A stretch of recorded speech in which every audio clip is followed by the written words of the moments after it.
Put your hands on top of your head. Well, I didn't. Now!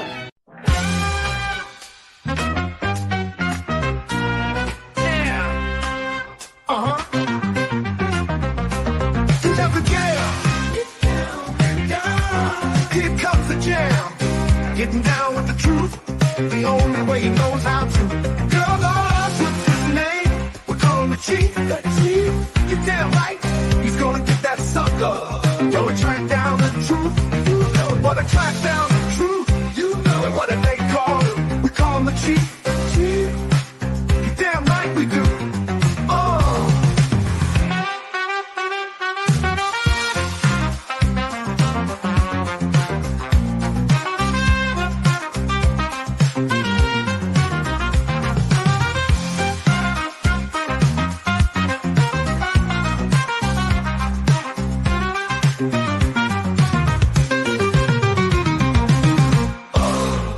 And I'll bet your mother had a loud bark.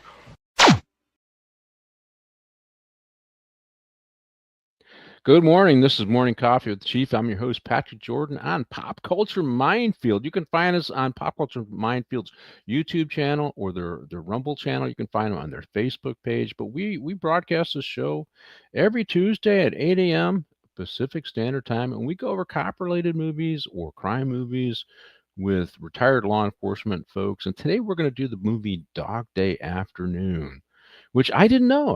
My guest that I'm going to have on today, Ralph Ornelas, said he wanted to do this movie. And I remember watching it years ago, very entertaining movie. And I thought it was fiction. It's not. It's based upon a true story. In fact, the movie it follows the story very closely. What really happened, they presented in the movie very closely. And so it was a little bit of shocking to me. So we're going to be joined a little bit with by Chief Ralph Ornelas. But let's I wanted to talk a little bit about my other show, Briefing with the Chief, which is on every Wednesday at 5 p.m. Eastern Standard Time, 2 p.m. Pacific Standard Time, and that's on KJRA's Rumble channel, their Facebook page, and their Twitter feed. And you can go to kjradb.com and you can download their app and listen to the radio show version live at, like I said, 5 p.m. Eastern Standard Time on Wednesdays. That's Briefing with the Chief. And tomorrow I'm going to talk to a sheriff from Pierce County, Washington. Now they have a sanctuary city laws up there right now, and this sheriff, who used to be a captain on the Seattle Police Department, is pushing back against those sanctuary cities laws. He's suing because he says, as a constitutional officer, he can make his own decisions if he wants to work with ICE or not. And so he's getting pushed back from the county. He refuses to represent him legally. He's finding some external legal firm. So there's a big drama over the whole thing. And he also was the guy that had to break up the Chaz or the Chop that occurred 4 years ago. That started a little over 4 years ago. Actually more than that. I guess it was 8 years ago because we had Biden. So it started in 2020, and they took over a part of downtown Seattle and just destroyed the downtown area. And I want to ask him about that because we're seeing the same kind of drama occurring in Trump 2.0, where this anti-Trump 2.0 movement is same leftists doing same violence, although it's a little different position on the federal government. I mean, this time Trump isn't taking on prisoners. They're arresting people and prosecuting people, filing federal charges on them. Whereas before, Trump just kind of left it up to the governors who didn't do their job. And now Trump is saying, no, he's sending in the National Guard. He's doing whatever it takes. But I want to get his experience up that what happened in Seattle. So I really think that's going to be a great show tomorrow with Keith Swank from Pierce County, Sheriff Keith Swank from Pierce County, Washington. And also go back and listen to my last two shows on Briefing with the Chief. I interviewed two different candidates for Lake County Sheriff's Department, Oscar Martinez last week, and then Mike Borman the week before that. And when I do those interviews, I lace public policy issues that are important to this region and other regions so that people can get a fresh opinions or a different opinion than what's put out there in the media these days regarding key issues like expanding prison and jail bed space, how to properly implement treatment programs, and other for inmates for recovery, the harm reduction strategies. Are they useful? Are they not useful? I try to lace public policy issues that are part of the day, which is really what needs to happen in elections, so that you can hear another point of view that you're not going to hear in the media. And I do that when I want to interview candidates. That's my goal. dig into the issues that they're dealing with, bring out some public policy issues that are of interest not only in Los Angeles or wherever I'm interviewing, because I've interviewed people all over the country, but are of interest for all of us around the country and even internationally to some degree. But today we're going to do the movie. Oh, before we get into the movie, I got one more pitch. I got to talk about the LA mission. It's interesting. It was the Mayor Bass came out and said that Mayor Bass in Los Angeles came out and said we've reduced the homeless population by 3%, which is a drop in the bucket.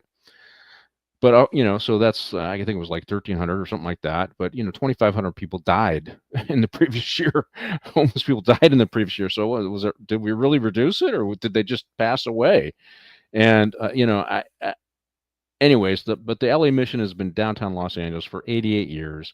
They focus on bringing homeless people in, giving them some basic services, but also that's kind of a lead in to get them to enter into lengthy recovery programs that last 6 to 12 months that is inclusive of cognitive behavioral therapy programs, drug and alcohol treatment, educational treatment, other educational programs, other medical treatments to reintegrate them back in society. It's really an excellent program. It's not the housing first model. It's different. And which is why it works. But they also, they make the sign of the cross there, so don't get any money from the government. So that's why they need your help. Go to losangelesmission.org and make a donation today. $25, $50, everything counts. Everything helps. So look them up and make a donation today. But let's get to our movie. I'll bring on our guest. Martine's gonna stay with us today. We only got one guest, so Martine's gonna step up and help. And but our guest today is Ralph Ornelas. Hey Ralph, how you doing? Hey, Pat. Good morning. Good morning, Martine. And I want to Right. compliment you, Pat, on interviewing both Oscar Martinez and what's his name? Mike Borman. Mike Borman. Mike Borman, thank you very much. Yeah, Yeah, and yeah. I think that's great at the topics you're talking about, and I would hope maybe you get Robert Luna, the sheriff, to come on and interview and ask him some of those questions, before even the debates show up. But I think the other thing you talked about is before we came on live, you talked about crime in the streets, but also the big responsibility of the sheriff's department, as you well know, Pat, is the jails, the Yeah. custody end of it, and that's a major part of the organization's operation. So I think there's some great questions I know you'll come up with of those candidates, but even if Sheriff Luna comes on.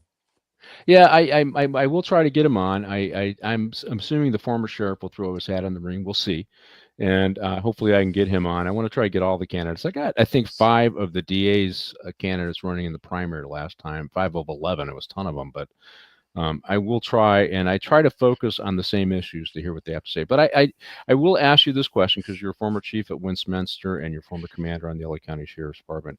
I believe that we have 4 prison abolitionists on the board of supervisors who don't want a jail. I believe that by not building a jail, it'll force future policymakers to embrace their vision of the world, which is treatment only and jails never. That's what I truly believe. That's why they don't want to build a new jail. That's why they don't want to build any locked treatment center, is because they fundamentally do not believe that law enforcement or the criminal justice system are a solution. And when you notice I say that, a solution towards solving social disorder in our community. That's what I believe they're doing. They're locking future boards of supervisors into one path because it takes a decade to build a jail, right? That's what I think's happening. I agree with your premise exactly, and I believe that these board of supervisors have that mindset, Pat and Martine, is that they're actually injuring the community they think they're saving. And Pat, I could tell you this: when I oversaw Men's Central Jail for 3 years, and then being the commander of Pitches Detention Center, I engaged inmates continually and talked about town hall meetings. And I'll tell you something right now: I would ask inmates at town hall meetings, would you want your children, grandchildren being exposed to you men, what you have done? And you want to know something? They said to me, honestly, this is the truth. If your audience watching this, they said no. Yeah. And this is across the board ethnicity.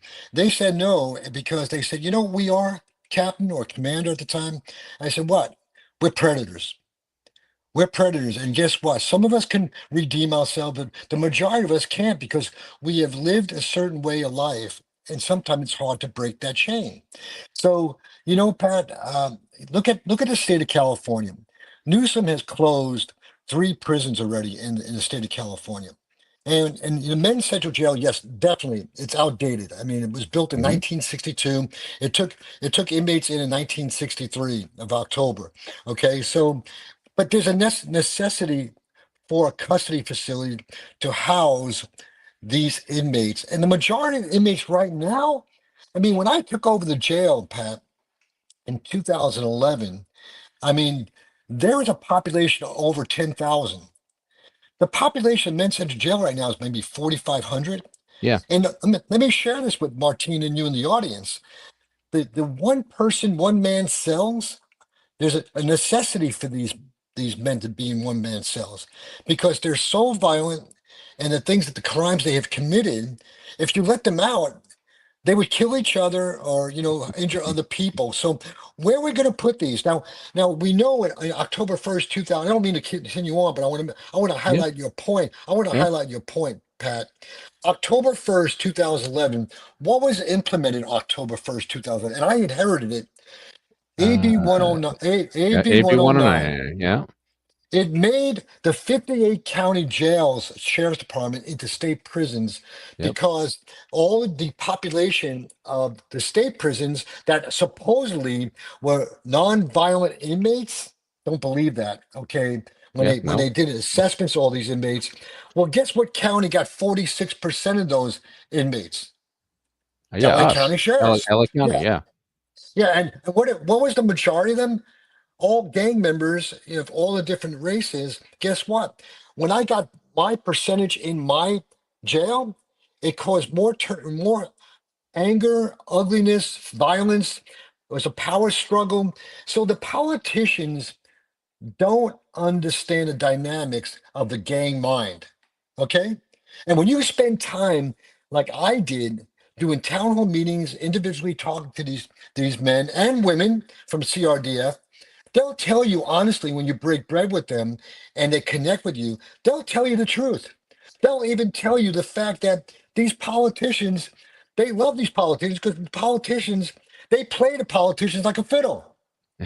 And who also I interview when we did a federal investigation was Rene Enriquez, who's a Mexican mafia associate. He told me the same thing.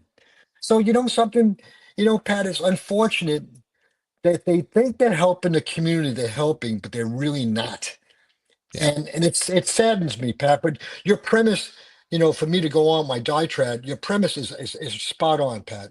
Yeah, yeah. Thanks for reinforcing that. But obviously we don't have the media that's going to start asking those tough questions. Well, what if we want to? How are we going to house people after Prop 36? I mean, yeah. Let's get into our movie though, because I could go on another hour. That's why you got to watch my show briefing with the chief, because I get into these political issues and we dig No, into it's them. good stuff. Yeah. Okay. So hey, Dog Day Afternoon was released in 1975, and it's a biological crime drama. Now my guest told me, hey, he wanted to do this show. So Ralph did. And I had watched this decades ago. And I liked the movie, but I thought it was unbelievable. I thought it was fiction. And it's not.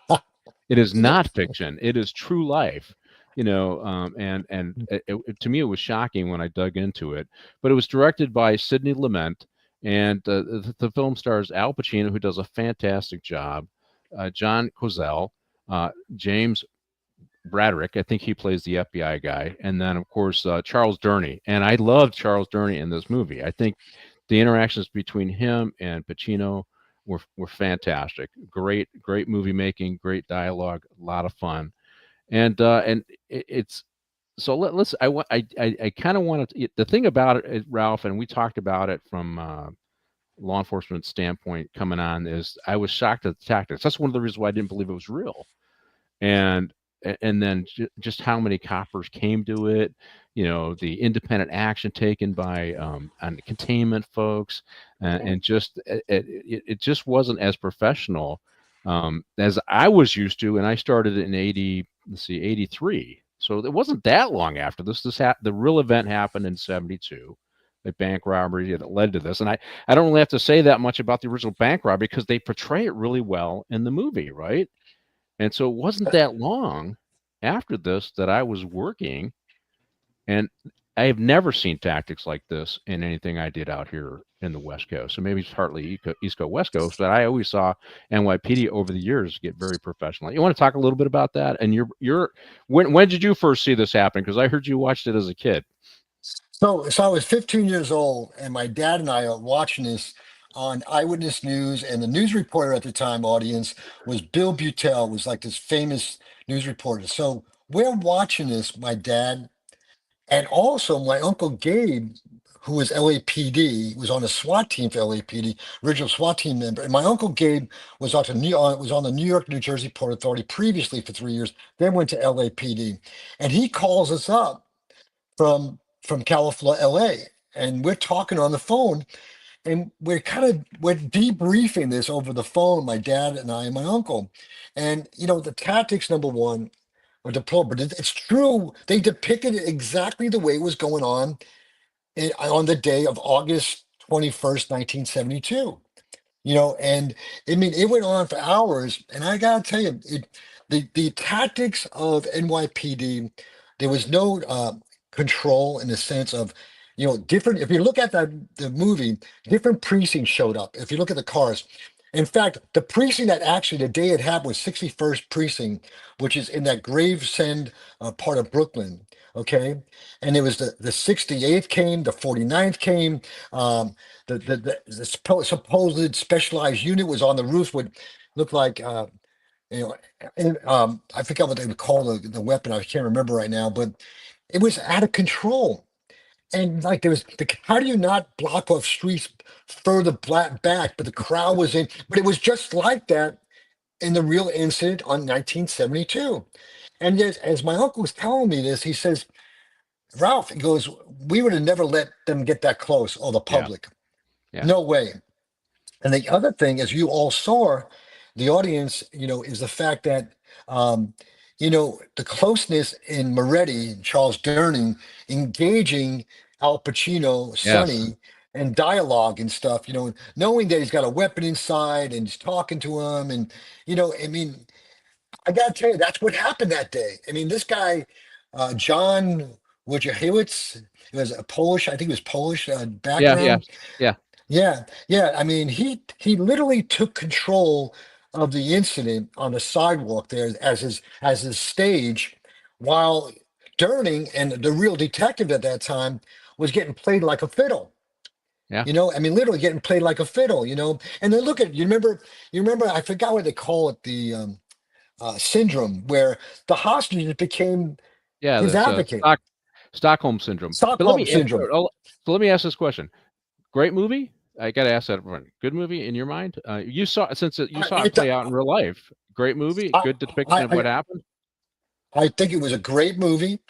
The high percentage of the script and dialogue was improvised as it took place. That Right. tells you the talent between Durning, Pacino, um, the bank, Mulvaney, the lady who was the head of The the head teller. Yeah. Yeah. the head teller. She's fabulous. John Casella, was on The Godfather. He did a great Yeah. job in playing kind of psychotic. Um, Chris Sarandon, who played Leon. But I mean, the dynamics, the majority of the movie makes it outstanding. Is the energy, excitement, enthusiasm between both Pacino and Durning did a fabulous job. I mean, you can Yeah. see the body language. I mean, I got to tell you, they filmed it from September to November. Just think about this. The amount of energy they were giving out, they had to take a break in between to try to recreate that energy. I know. Yeah. Well, let's. Martine, I got to throw the question to you. What do you think of the movie? Good movie. Great movie. Had you seen it before? And what do you think of it? Martine, you got your mic on, Martine? Yeah, I was boomering. I had my mic off. Uh, Yeah, I saw it in the very early '80s. I liked it. However, I didn't remember the ending. right. I saw it again for the show, and it's a good movie. The ending is a little anticlimactic. I mean, they they they maybe drag too much the end.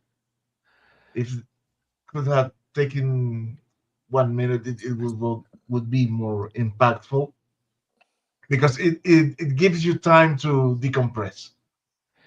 Well, I would prefer an ending, a more abrupt ending where you could get out of the theater saying, "Damn!" yeah, But it's I I love think it. I love the movie. the ending. I thought that they actually took out Sal. I don't want to in front of the bank, but but actually, like I said, they followed the script followed the real event pretty closely, and it was they filmed this. I mean, they released it just 3 years after this event, right? So Yeah. and they did go to the airport. They did do a lot of the stuff that you saw in there. So it was the ending. So it was consistent, right? Did we? And if you talk about it from a police standpoint, you want to get that. You want to calm it down, right? You want to get them into a sense of security and calmness, right? Which we'll get into the final end. But I do have some pictures. I got to do these pictures, and I think I got one of Sonny. The real. So this is the real one, and let's show a picture of Sonny there, Okay, Martin. here we go. Here we go. There, that's the real Sonny. That's Johnny. Johnny, yeah. Well, yeah, His, yeah, Cozale, yeah, that's him. Yeah, or I think that's how he says his his, name. his, name, his name is John. Yeah, John. I'm looking for his name, but yeah, he's a Polish guy, but he's also not super tall. And they dress the same way. You see Pacino's this way, and this is how animated Pacino was. You can see in the picture he's given instructions, probably put your guns away or whatever he's saying. You don't know what he said in this pic, but you see a lot of this play out in the movie itself, where he's coming out of the bank, and he's I think a former Marine. I believe he's at least a soldier. I think he went to Vietnam, and but yeah, so this is him. I think we got another pic. I wanted to show. This is Sal. This is the true Sal. Wait, Uh, there's the true Sal right there, and Yeah. he did get taken out. And there was a third bank robber who got cold feet right at the beginning. Again, they depicted that in the movie, and that did happen in real life. The guy couldn't do it, got cold feet, and then we got Leon. I when I saw the pic of Leon, the real pic of Leon, it was exactly how they portrayed it in the movie.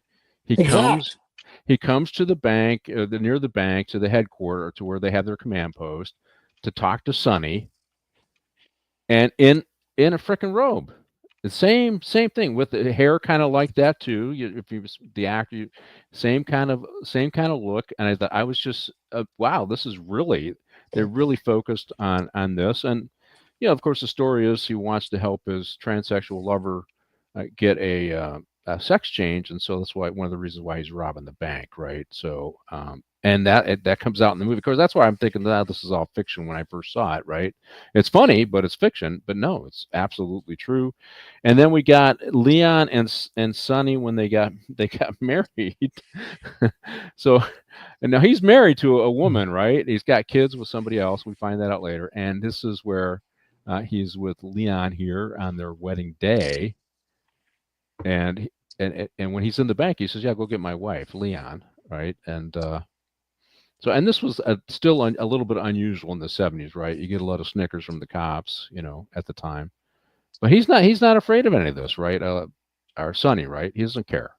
This is his love. And then we got one more pic, and this important in the pic is it's a pic of Sonny negotiating with the police. And this is what I saw this pic. I go, man, this means it really happened this way, because you see you see the bank title there, right? You see the sign, Chase Chase Bank, right? Manhattan. Chase Manhattan. And that is exactly what was depicted in the movie, how close the media was, how close the public was, just standing behind a car, some cops just kind of standing by, looking at Sonny. Instead of pushing the crowd back, they allowed him to get this close, which is amazing to me. And they show this in the movie as well. So when you were watching it on TV, Ralph, this is what you remember, right? This kind of Yeah. chaos. Yeah. I mean, it's interesting. They showed that, Pacino had a dress shirt. No, it was a t-shirt. That's what I remember. And he's a short, Yeah. statured guy like myself, Johnny Wachowicz, and, I mean, the turning point in the movie, when he was on camera, he's in the bank and he's talking, and then all of a sudden it comes up, it shows that, he wants to speak to his wife, and then it turned out to be, Leon. That's when everything kind of changed. The crowds changed. There was 50% of the crowd was kind of against him because they found he was a homosexual, and then there was all the gay community came in once they heard that a similar like, they came into the community. And that was true. Yeah. You could see them all coming in. But some of your people writing into you, I want to address. Al Pacino included Attica. He put that in there himself. Al Pacino. The real person didn't say that. It was Al Pacino, because that was during Al Pacino, because Attica happened like in 71. Al Pacino just threw that in there, and he felt that kind of like the crowd that came in to watch the movie being filmed and get a real reaction. It kind of it did, because it was like the injustice of the government with people in prison, and you heard what he said in the movie. Al Pacino, he said, injustice of people getting killed in prison and stuff like that, and some of them are innocent. He was this guy, Richie Howard's John, in real life was kind of, he went off the deep end a little bit. Yeah. He had some either PTSDs, or he had mental health in his. He had a family problem between his father and his mother and stuff. So there was a lot going on in his life that caused this situation.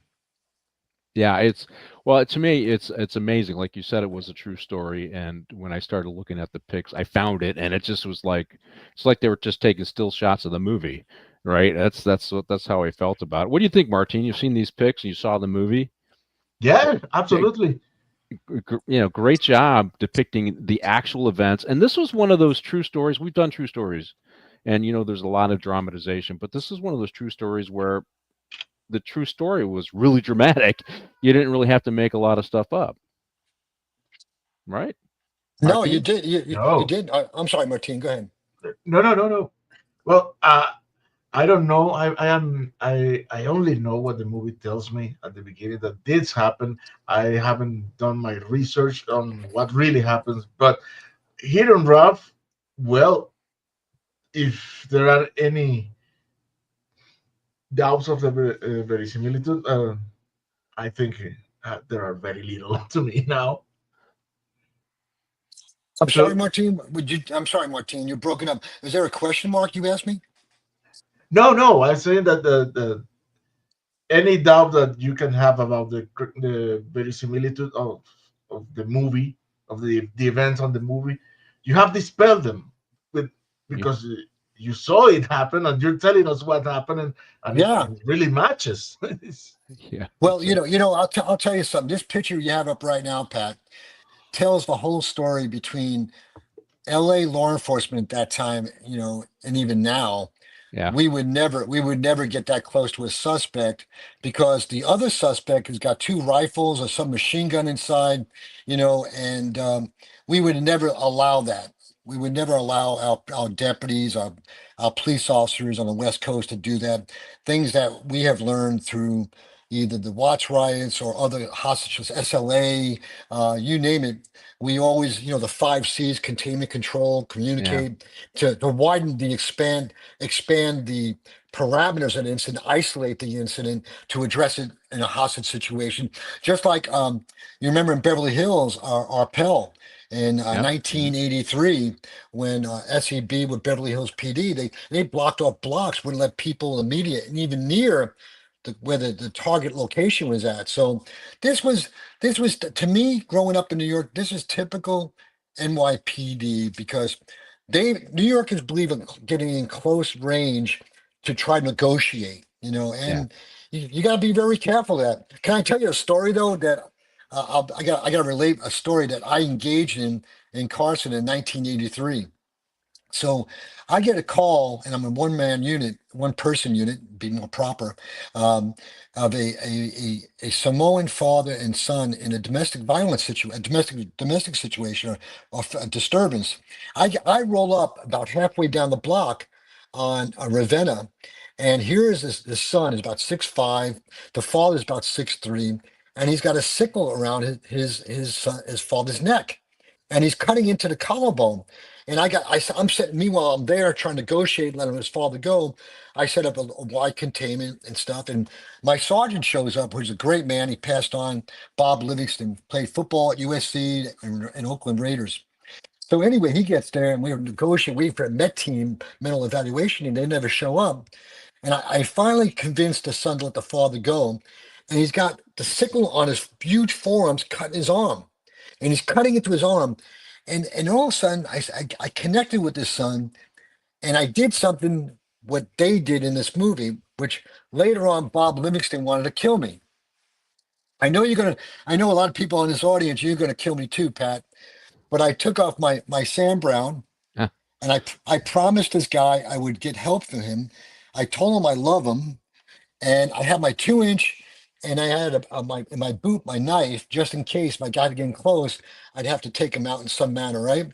He gives up the sickle. He puts his hands up in the air. I got two cuffs, and I convince him to give up. And I cuffed him in front because I couldn't cuff him in the back. He was so big. So we settled the problem. I got into the ambulance with him. I told him I love him. Got him help at Harbor General Hospital. Afterward, Bob Livingston, he's 6'4", my sergeant, picks me up by the neck. He goes, "If you ever do that again," he goes, "you're not going to see next Christmas." You know, but guess what? He wrote me a commendation anyway. But he said, "Ralph," he goes, "I don't want you to ever practice this New York tactics anymore." So you know, but it's true though. New Yorkers do that. Yeah. And I gotta tell you, you know what they captured in that movie, though. I mean, it was just exact of that day in 1972. And I gotta compliment Charles Durning because Moretti, as he played the sergeant, he's yelling and screaming and stuff, and he's trying to negotiate. And I mean, that it was just a very I enjoyed it immensely because it was reality, and they took everything from the day it happened and they improvise things not only on a script, they improvise. And Lumet, the director, let's face it, he had to have a lot of belief in these two actors to let them go on the way they did. Yeah. In fact, they filmed it from September to November, and they completed it in those 3 months span of time. Yeah, let's roll the first clip. We got to get onto some of the clips here. Just NYP and NYC, New York City. Yeah, it obviously NYPD's changed, but I do have to point out this is, New York City is very dense. You're going to have a lot of people right on top every event, so it is harder to do what we do, contain and push the crowds back because we're much more spread out here in LA. And so I need to point that out. But I did want to talk a little bit about at the time, 72. New York was kind of on its knees. It's gone through a financial crisis, right? So there were other things, because you can see it. It's a little dirty in the town when they do some of the preamble here on these scenes, and I had to talk a little bit about that because was it Gilbert Lindsay just coming out of that John Lindsay was the John mayor. Lindsay. If Yeah, I can go ahead, inject there, Pat, if go you don't ahead. mind, when you showed those clips of the streets. My dad was a sanitation man for New York City, okay, after Uh-huh. he was a Yeah, cop. So when you show that, honestly, as I looked at the movie again yesterday, I still could smell it. yeah, John Lindsay was a failure as a mayor. And they thought he was going to be the next John F. Kennedy, okay? And he failed that city. But you see how dirty it was and the traffic and how it just wasn't well kept. And law enforcement, honestly, audience and Pat and Martine really wasn't a priority with the leadership at that time. It really wasn't. They were losing a lot of police officers to Houston, to other states because the budget was so bad, which as Pat articulated in the beginning when he started showing this. And New York City was really going down the sewer and literally. And I'll tell you, the smells of that city during that time were terrible. The amount of crime in South Bronx and Brooklyn, the 75th precinct on the east end of Brooklyn was really very, very violent. And at that time, even the Colombians were coming in with some of the drugs and cocaine at that time, little by little. So it was a really tough time in New York City during those 70s. It really was. yeah. That you have to understand that when I heard 72, okay, this is the time when they were on their knees. I think it was before Dinkins came in too. Yes. He didn't really contribute much. It wasn't until Julie Giuliani came in and they turned it around. But they also almost went bankrupt. I mean, so there was a lot of bad things going on, and the crime was really high, right? So this for people, the despair sometimes leads to criminality, which is what you probably see here. A lot of stress on Sonny's part. But that's what was going on in New York City at the time. Let me see. I had some notes down that I am a Catholic, and I don't want to hurt anybody. It's just some of the things he said when they first came in the bank. Probably happened, right? I'm a Catholic. I don't want to hurt anybody. Just do what you're supposed to do, what you're told. We find out that Sonny clearly knew something about banks, right? Because he knew what was going on. Here's one of our original robbers who backs out, which happened in true life. And then the interesting part is they plan all this out, but they didn't realize that the armored car had already been there and taken most of the money out. I know, that was amazing. Poor planning. Poor planning, planning. right? Poor planning. I didn't quite, I was watching this like, okay, that was kind of one. So we had our security guard, the black guy. He's taking the American flag down. So they must have been closing up. I don't know what was going on Yes, here. they were closing up. They were closing up, and but the armored car had already been there, right? So I would have thought they would have planned that out, but they didn't get to see. It's pretty easy to recall the early morning trash smell, even after 2 decades since I lived in New I York know, City. I know. Yeah, Alpha. Yeah, that's. It's sometimes important when you see these true life stories to try and understand what was going on in the city at the time. Let's say I like how Sonny haphazardly opens the flower box with the gun. Yeah, obviously he's nervous. Yeah, I don't. None of these guys, in my opinion, are probably career bank robbers, right? These. Well, Pat, with this person, King's Portical, that Yeah, just wrote, he's 100% right. I like the fact the way Al Pacino acted with that box. He knows it's time. His other cohort is leaving. He's got to break out this weapon to intimidate and stuff.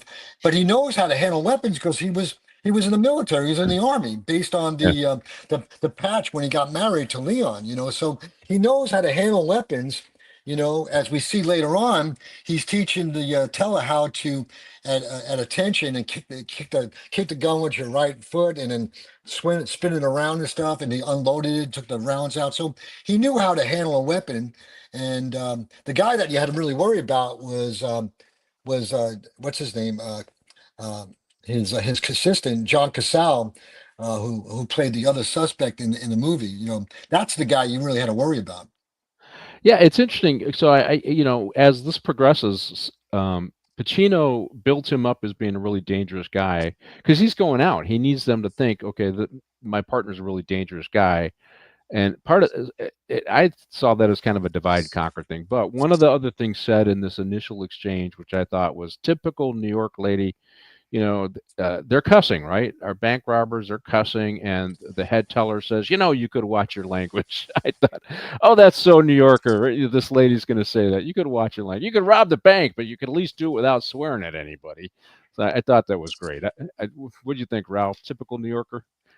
Oh, every one of them, every one of the actresses, and actors, they're all from the New York, cell of, contingency of acting. I mean, you could tell by the accents, the body language, inflection of the voice. But 11 Alpha said something. Poor planning is piss poor performance is true. Is 100% right. I mean, they planned, but he didn't plan totally. And the head teller even said that to Sonny. You really didn't. What did you plan? How did you plan for this? Even the bank manager, you didn't plan for anything here. And it's going to shit. And he's improvising On the fly, yeah. on the fly. In fact, when he went out there and engaged Charles Durning, that's when he started putting together his plan. About he comes back and goes, Sal, this is the plan we got. And so it was on the fly, him reading the cops what he could get from them. And he's his head's spinning.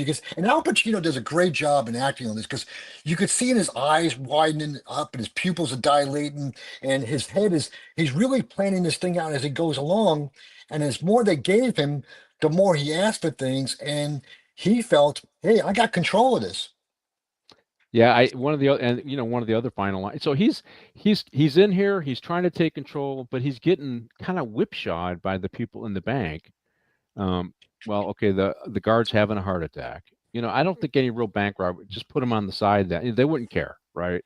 They're these hard because you can see as this lays out that actually Sonny's really not a hardened criminal, right? Because he's thinking, oh, what am I going to do now? But he doesn't just let him die, right? He's worried. And one of the ladies says, I got to go to the toilet. Instead of just saying, just piss on the floor, right? Which I think another crook would say, a real hardcore criminal. He's thinking, all right, who else has to go potty? And he before he puts them in the safe, and it's like, and that's when the first time you start chuckling, like, okay, this guy is getting off script because these folks are. I can't go in this. I got to go to the toilet first before you can lock me in the safe, right? And I don't know. What do you think about that? He's really not that bad a guy, but he's trying to play this hardened criminal, and he just doesn't got his. He doesn't know how to do that yet. Well, I think he's trying to play them to get him on his side. I think and what I think they want to get out of the script and the energy of the whole movie is that Sonny is playing them, get them on his side, and that's what suspects do. They Yeah. got to give to get, and he got some of their support. I mean, they look at when the lady went outside, the head teller, Charles Durning, and he put his hand on her arms. Hey, give me. He goes. She goes, what are you doing? Get your hand off me. And she went back into the bank, and she was so indignant, like I'm on this guy's side, and I'm not going to leave my other tellers and stuff. So, it was very interesting. That's I think they did a good job, the director, getting that message out that, hey, this guy manipulated them as much as they manipulated him inside the bank to get what they wanted. And I mean, I think it was just. I always liked this movie because I always liked Al Pacino, but all the other actors in it too, I've Yeah. always liked because I've known them from New York. Even the picture right there, Mulvaney, the bank teller. I mean, he's been a long time actor. And this lady right now, I remember her other movies. She plays an interesting part. In the movie. And then when even Maria in the bathroom, when Pacino finds her in there, surprises her, she's playing some Latin music in there, and she's smoking a cigarette. So they did a great job on all the different pieces of it. Really came off very well in the movie. So Martine, same question to you. He's really not a hardened criminal. Because you got to be a hardened criminal when you're doing this stuff. You don't care about people having to go potty. You're not worried about security guards having heart attacks. You're not worried about any of that stuff. And yet he gets in there and he's worried. You can tell there's a little bit of a conscience in our bank robbery or Sonny. What do you think, Martine? Well, he's not a criminal for starters. He is. An opportunist. Uh, yeah, he decided badly to begin his Yeah, to do this, and he's not even started a criminal career. He's just desperate. He wants the money for his mm, new wife, uh, because he he thinks that's gonna solve his life. all of his And problems, and you find out he has a yeah, ton of them. Yeah, yeah. but in many characters that know him through the movie say it's impossible. He could be doing this. This is so far from what he is and who he is. He's a good guy, Yeah. and yes, and when he throws that threat that I'm gonna start dumping dead bodies out the door, and Salas him, is he? Are we gonna do that? I said, no, no, no, no. I want the police to think that. Yeah, I like that. It's just here's the other thing. I said, well, it's for you because this is so he's going through all this stuff. He thinks he's on his. All right, we're going to get in and get out, and we're going to and no, the cops aren't going to know, right? I mean, we deal with the insurance salesman from across the street that sees something up, and he walks across, and the bank manager says, yeah, we're fine, no big deal, right? But in reality, somebody's already called the cops. The cops are already coming. And I thought it was really great. Go ahead and roll that scene. It's for you.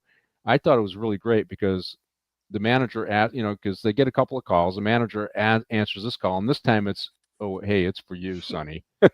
And you could just see the look on Sonny's face and Sal's face, and they're like, "Ugh."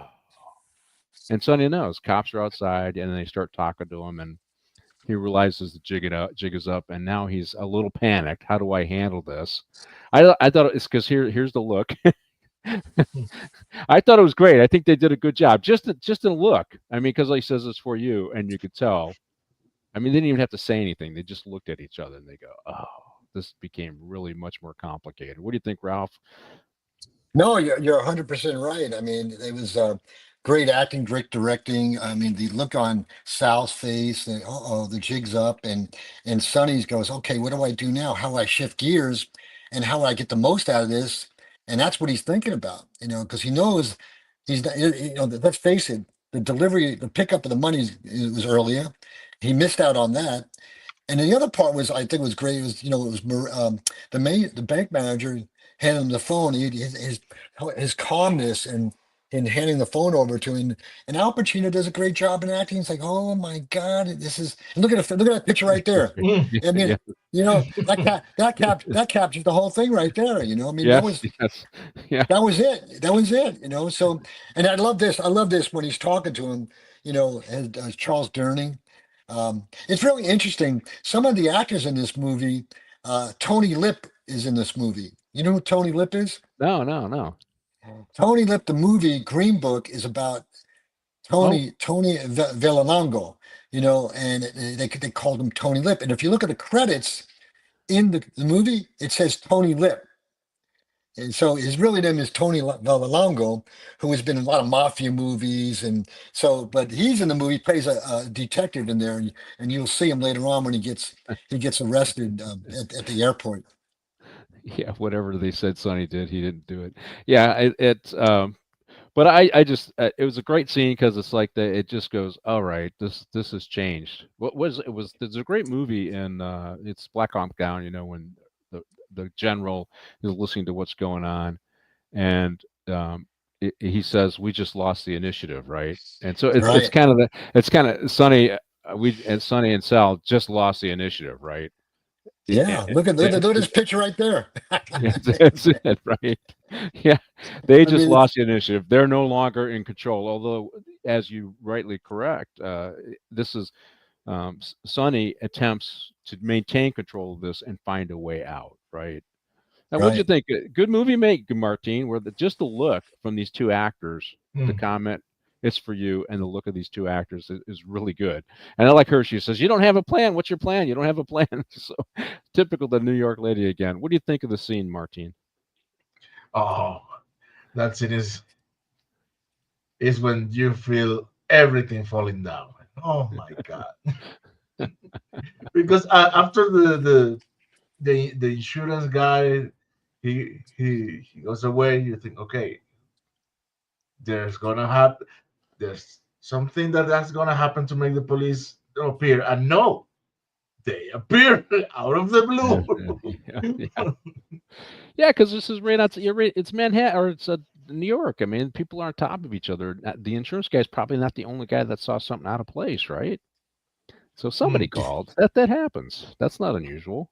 Is Tony the Lip the one who says, "We'll take a car. We'll Care. take care of Sal before the airport." Is that who? The FBI guy. I don't know the No. That's name. that. No, Tony Lip didn't say that. No. No.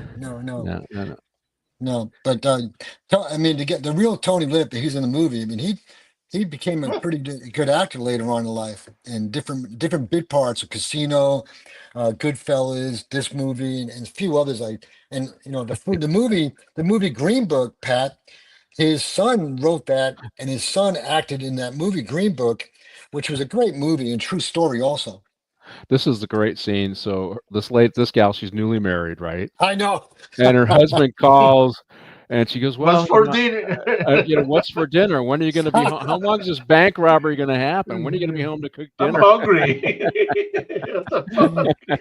And I have to believe something like this happened in real life, but it added to me. It just added a little comedic flavor to this here. You know, Pat, with that scene right there with the young lady he called Squirrel, you know, because remember she was hiding under the desk. Yeah, But yeah, that to me, that is typical New York. From the boyfriend calling up, Sonny's on the phone, and he goes, "Hey, the phone call's for the squirrel," you know, and she's talking about dinner. I mean, that's typical New York, you know, mannerisms, humor right there. I mean, you just they can't. Lumet, the director, captured it perfectly. I'll tell you right now. yeah. Lumet, he did other cop movies, right? That was kind of one of his things, right? I have to look at some of his movies here, but You see, when you're in the chat says, "When is she going to come home?" That I was know. I thought that was so funny, and you have to believe because it's based upon a true story that at least something in that vein happened. Well, when's it going to be over with? Maybe it was when are you going to be home to cook dinner, but something like that probably happened. But I think it did. I think it did. You know, in the movie, you know, the boyfriend then shows up and it tackles, you know, Sonny out one, yeah. front. And I think that actually happened. That he got, but that tells you lack of control of the crowd by the police, yes, Pat. yes. Yeah, that was a great scene. I love it. Well, we got time for I think one more scene before we do our 2-hour break here, and I just want to make sure I got it. I do agree. Charles Journey was great here, and we're going to see even some better scenes here. But let's show a big operation. This is the scene, and I wanted to do this because in this scene it actually shows. Remember so here we are. Here she's coming out. I think they're getting rid of the security guard here, but they're coming out to talk. But you can see exactly what we depicted in the real life still, right? That people are real close. Journey's already taken off his jacket. See, I don't have a gun. Let's talk, which would not happen with hostage negotiators today at all. And No, and Sonny eventually comes out. Come on out. Come on and talk to me. And and you see this is where you see it there. Everybody's real close. This is amazing to me. I'm and then like I said, when I saw the real life still, I couldn't believe it. Right. Uh, and this is where I think Al Pacino or Sonny, whether he knew it or not, was undermining Sal and put a big target on Sal's back by saying, "I got a really dangerous guy in there, and he'll kill him if I don't come back." I think they really that in throughout the movie, that eventually got them to think that he's the bad guy. Sal is the worst guy in here, and we have to take him out. We could probably work with Sonny, but we're going to have to take Sal out. That's what I think happened. I don't know what you guys thought about that, but I think throughout the movie, Sonny, whether he knew it or not, sealed Sal's fate. So first of all, Ralph, what do you think? This is consistent with what you saw on the news, right? What we yeah, saw on the still pic, and yeah. also the question about undermining Sal throughout the movie. Probably I, not realizing it. you know, I believe Sal was more dangerous, but I don't believe it all came to surface until Broderick, the FBI agent, planted a seed in the real person and in Sonny's mind in the movie. And don't worry about it, Sonny. We'll remember near the end. Yep. He said, we'll take care of this," you know. And he convinced them to let me. First of all, they I can't remember if they really just happened and where they brought the FBI agent into the bank. I don't remember that part, to be honest, in real life. But Yeah. that he also got a visual looking at Sal inside his eyes. I believe actually Sal was the more dangerous person, and that's when he walked the FBI agent out, Sonny. He said, "Don't worry about it. You know, we'll deal with this with Sal." And he's, "What are you talking about?" You know, and so that's when it really came to surface because I believe the FBI, the training maybe they got in hostage negotiations and evaluating psychologically of a criminal, saw more of Sal being the danger, not Sonny. Well, I mean, Sonny's engaging with it, but I think some of the comments he made throughout the movie undermine Sal. It's only attempted robbery. Come on out now. There's certain times. So, what do you think of this, Martine? This all actually happened. True story. Yeah. He's out So there talking to him. And so, what did you think? about what? What about what? You asked me what do I Oh, think? about what? Just this whole thing that this is happening, playing out with all these people close by, and okay, but part of this is pop culture minefield, how the movies replicate real life. This is exactly how it played out in real life. People were danger close is probably the best way to say it. Cops were real close. This looks to be, I think Gurney's heart's in the right place, but it's an unprofessional handling of a hostage situation. Well, Look at that picture. I know. It just is crazy to me. there was lack of planning from both sides. Even when the FBI guy said what arrives, he says to the police guy, "Why didn't you wait till they got out?" Yeah. Because it was that phone call is what created the whole hostage situation. If they had waited to the both of them coming out of the building, boom, Yeah. okay, solved. But everybody was fumbling here. The guys that were trying to get from the back without notifying the guys in the front that they're going to try to get into the building. Everybody was acting haphazardly. And Yeah. Martin, not haphazardly, independently.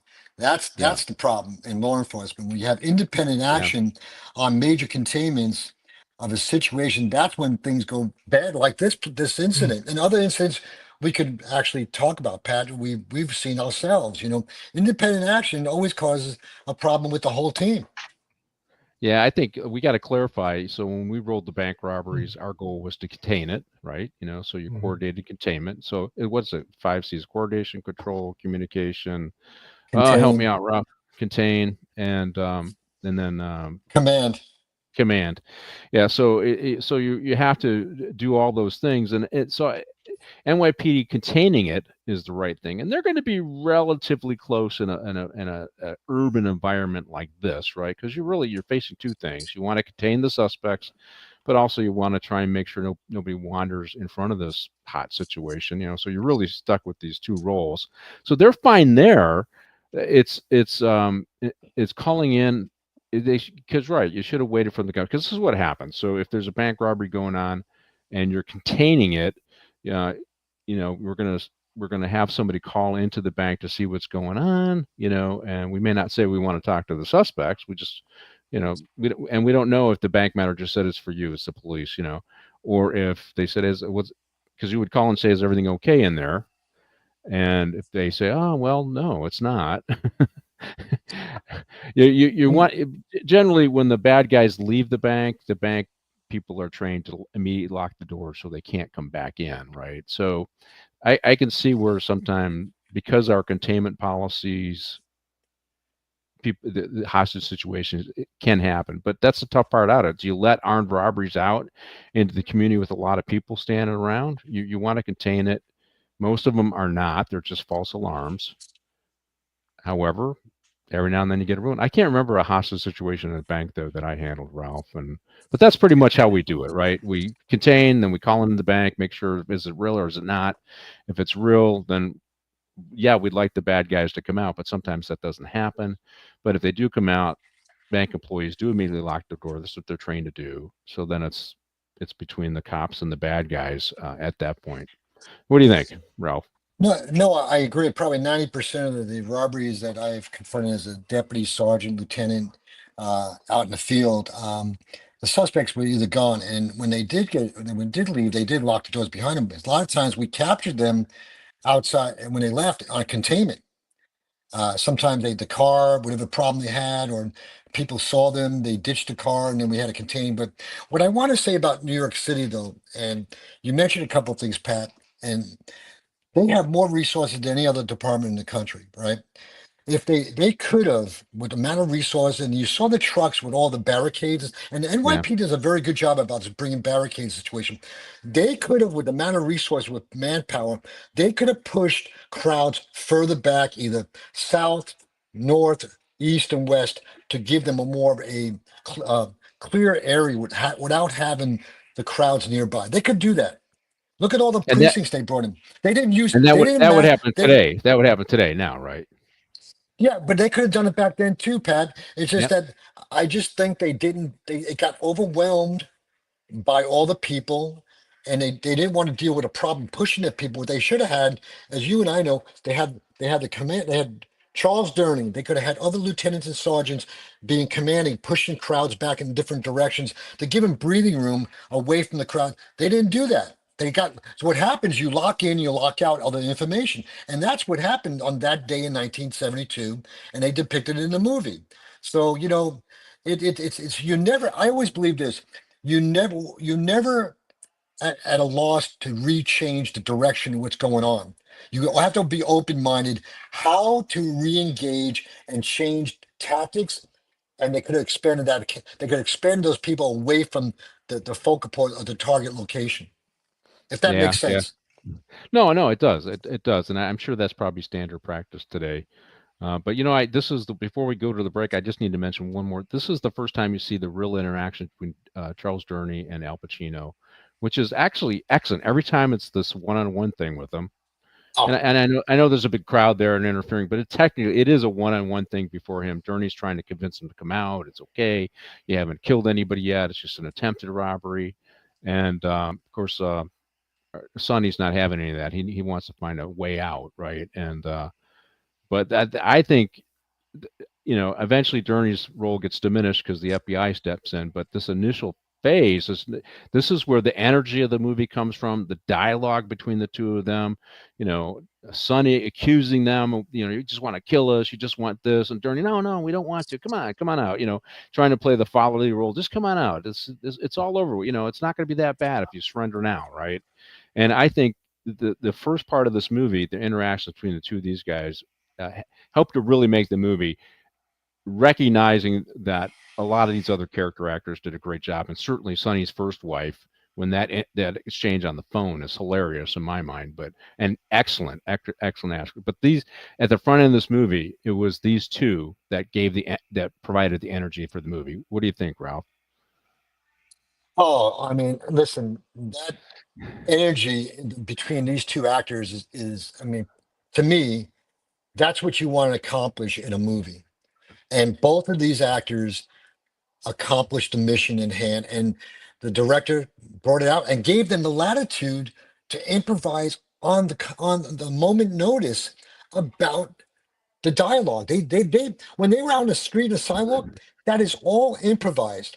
That's all. And yeah, they give little guidelines, but it's the two actors bringing it together and feeding off each other. And I'm telling you, that's what great actors do, is to read them. I mean, let's face it, Pat, you've done that out in the street. Yeah. You've done it out in the street with criminals, engaging them. I've done it out in the street. Like I gave you an example of me and this Samoan suspect. I mean, it's about that dynamics and connecting with people. And Charles Durning and Al Pacino connected perfectly to accomplish this mission in this movie. Yeah. All right, we are at our halfway mark. Martine, are you ready to roll with the commercials for our Oh commercial break? yeah. You guys stick around. We'll see you in just a couple of minutes.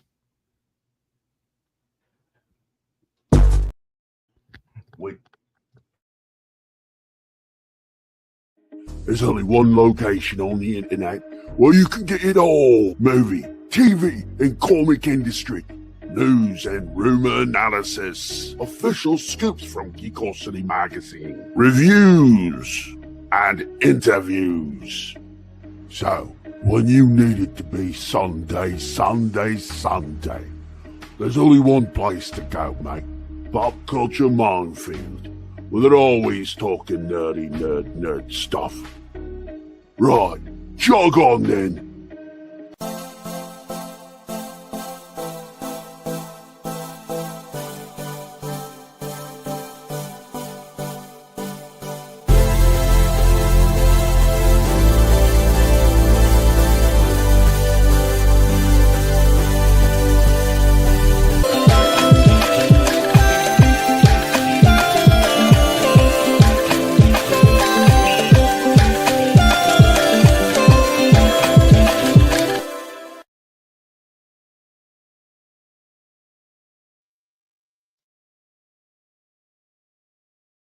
There's only one location on the internet where you can get it all: movie, TV and comic industry, news and rumor analysis, official scoops from Geekosity magazine, reviews, and interviews.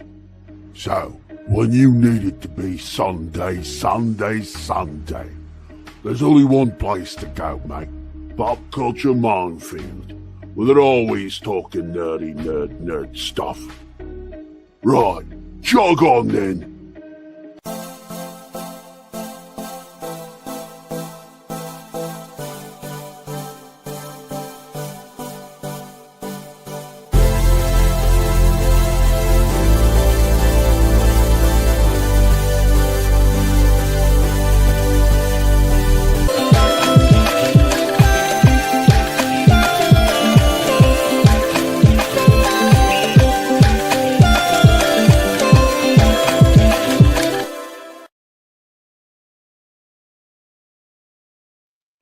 Yeah, welcome back to Morning Coffee with the Chief. You're watching us Pop Culture Minefield or Rumble. Be sure that you subscribe to Pop Culture Minefield, or on Rumble you follow us and like the show. And so welcome back. Hey, so I did want to, before I get into the next scene, Sonny's already kind of laying out his plan, and I thought one of the funny parts is oh, wait a minute, now we got to put your guns down. Well, let's roll the scene, put your guns down, because this is a part of that scene. So put your guns down. So Sonny's going out of the bank on a regular, and okay, Ralph, so here's the thing. I'm looking at this from an incident commander standpoint, and I am like, oh my God, I got probably several dozen cops with their guns out, all pointing at Sonny, but you got this crossfire situation going on, and you got citizens downrange on both sides of this event. And I'm like, oh my God, this is driving me crazy. So Sonny comes out to talk, right? He's got a little white thing. He wants to talk. Yeah. And of course, all the cops pull their guns out, right? And I'm thinking, ready on the right, ready on the left, all fire, ready on the firing line. And this drives me crazy. But he starts yelling, put your guns down. And of course, Journey, what are you doing? Put your guns down, put your guns down. So this is that scene.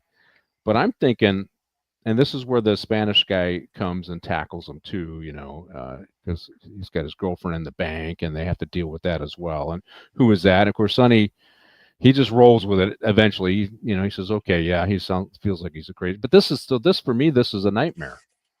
I'm looking at this. This is a nightmare to me. What do you think, Ralph? I mean, hey Pat, not only a nightmare, it's a disaster.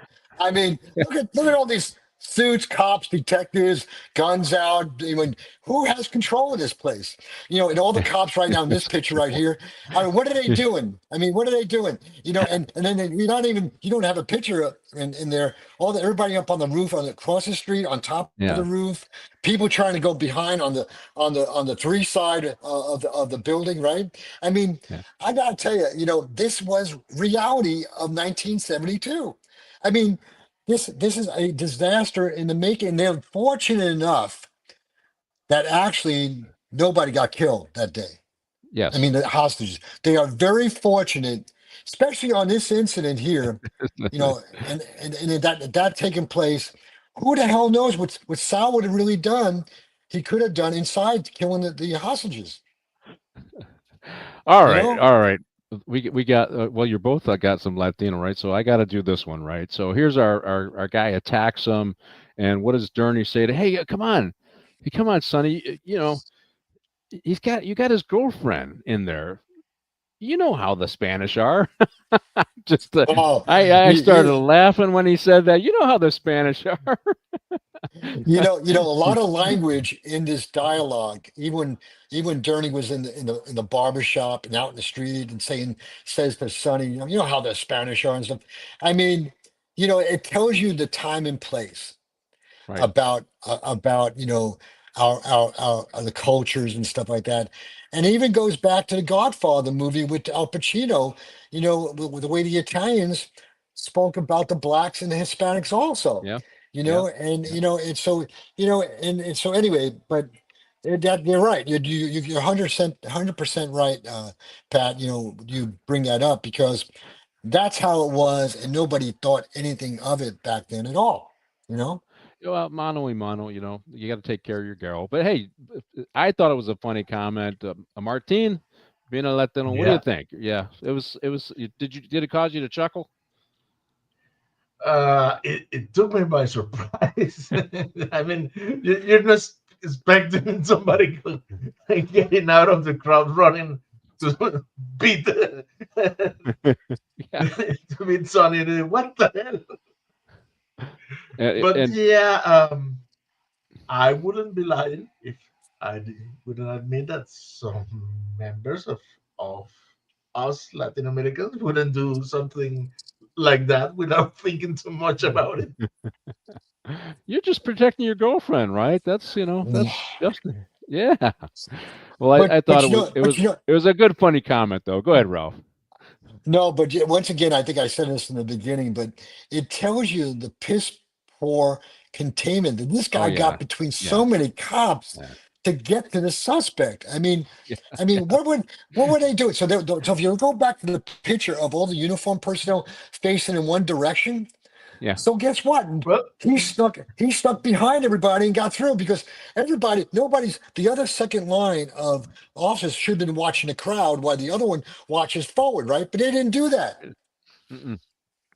And I guess we got to do a little bit of tactical understand debriefing, right? So debriefings for our audience. So nowadays, if you're the incident commander, you're the guy in charge of this mess. You're going to establish a arrest team, right? You're going to establish a designated shooter, maybe a couple in this situation, right?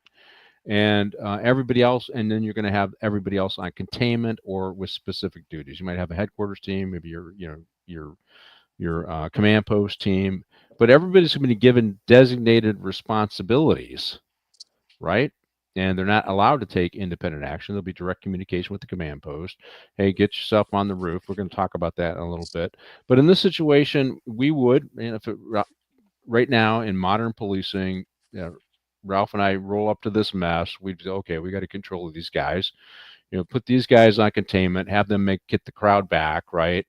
And these guys can be more inner containment. You might have an inner perimeter, which is more about watching the bank and maybe keeping people, in this case, sheltered in place in their businesses and our homes that are close, making sure they're all okay.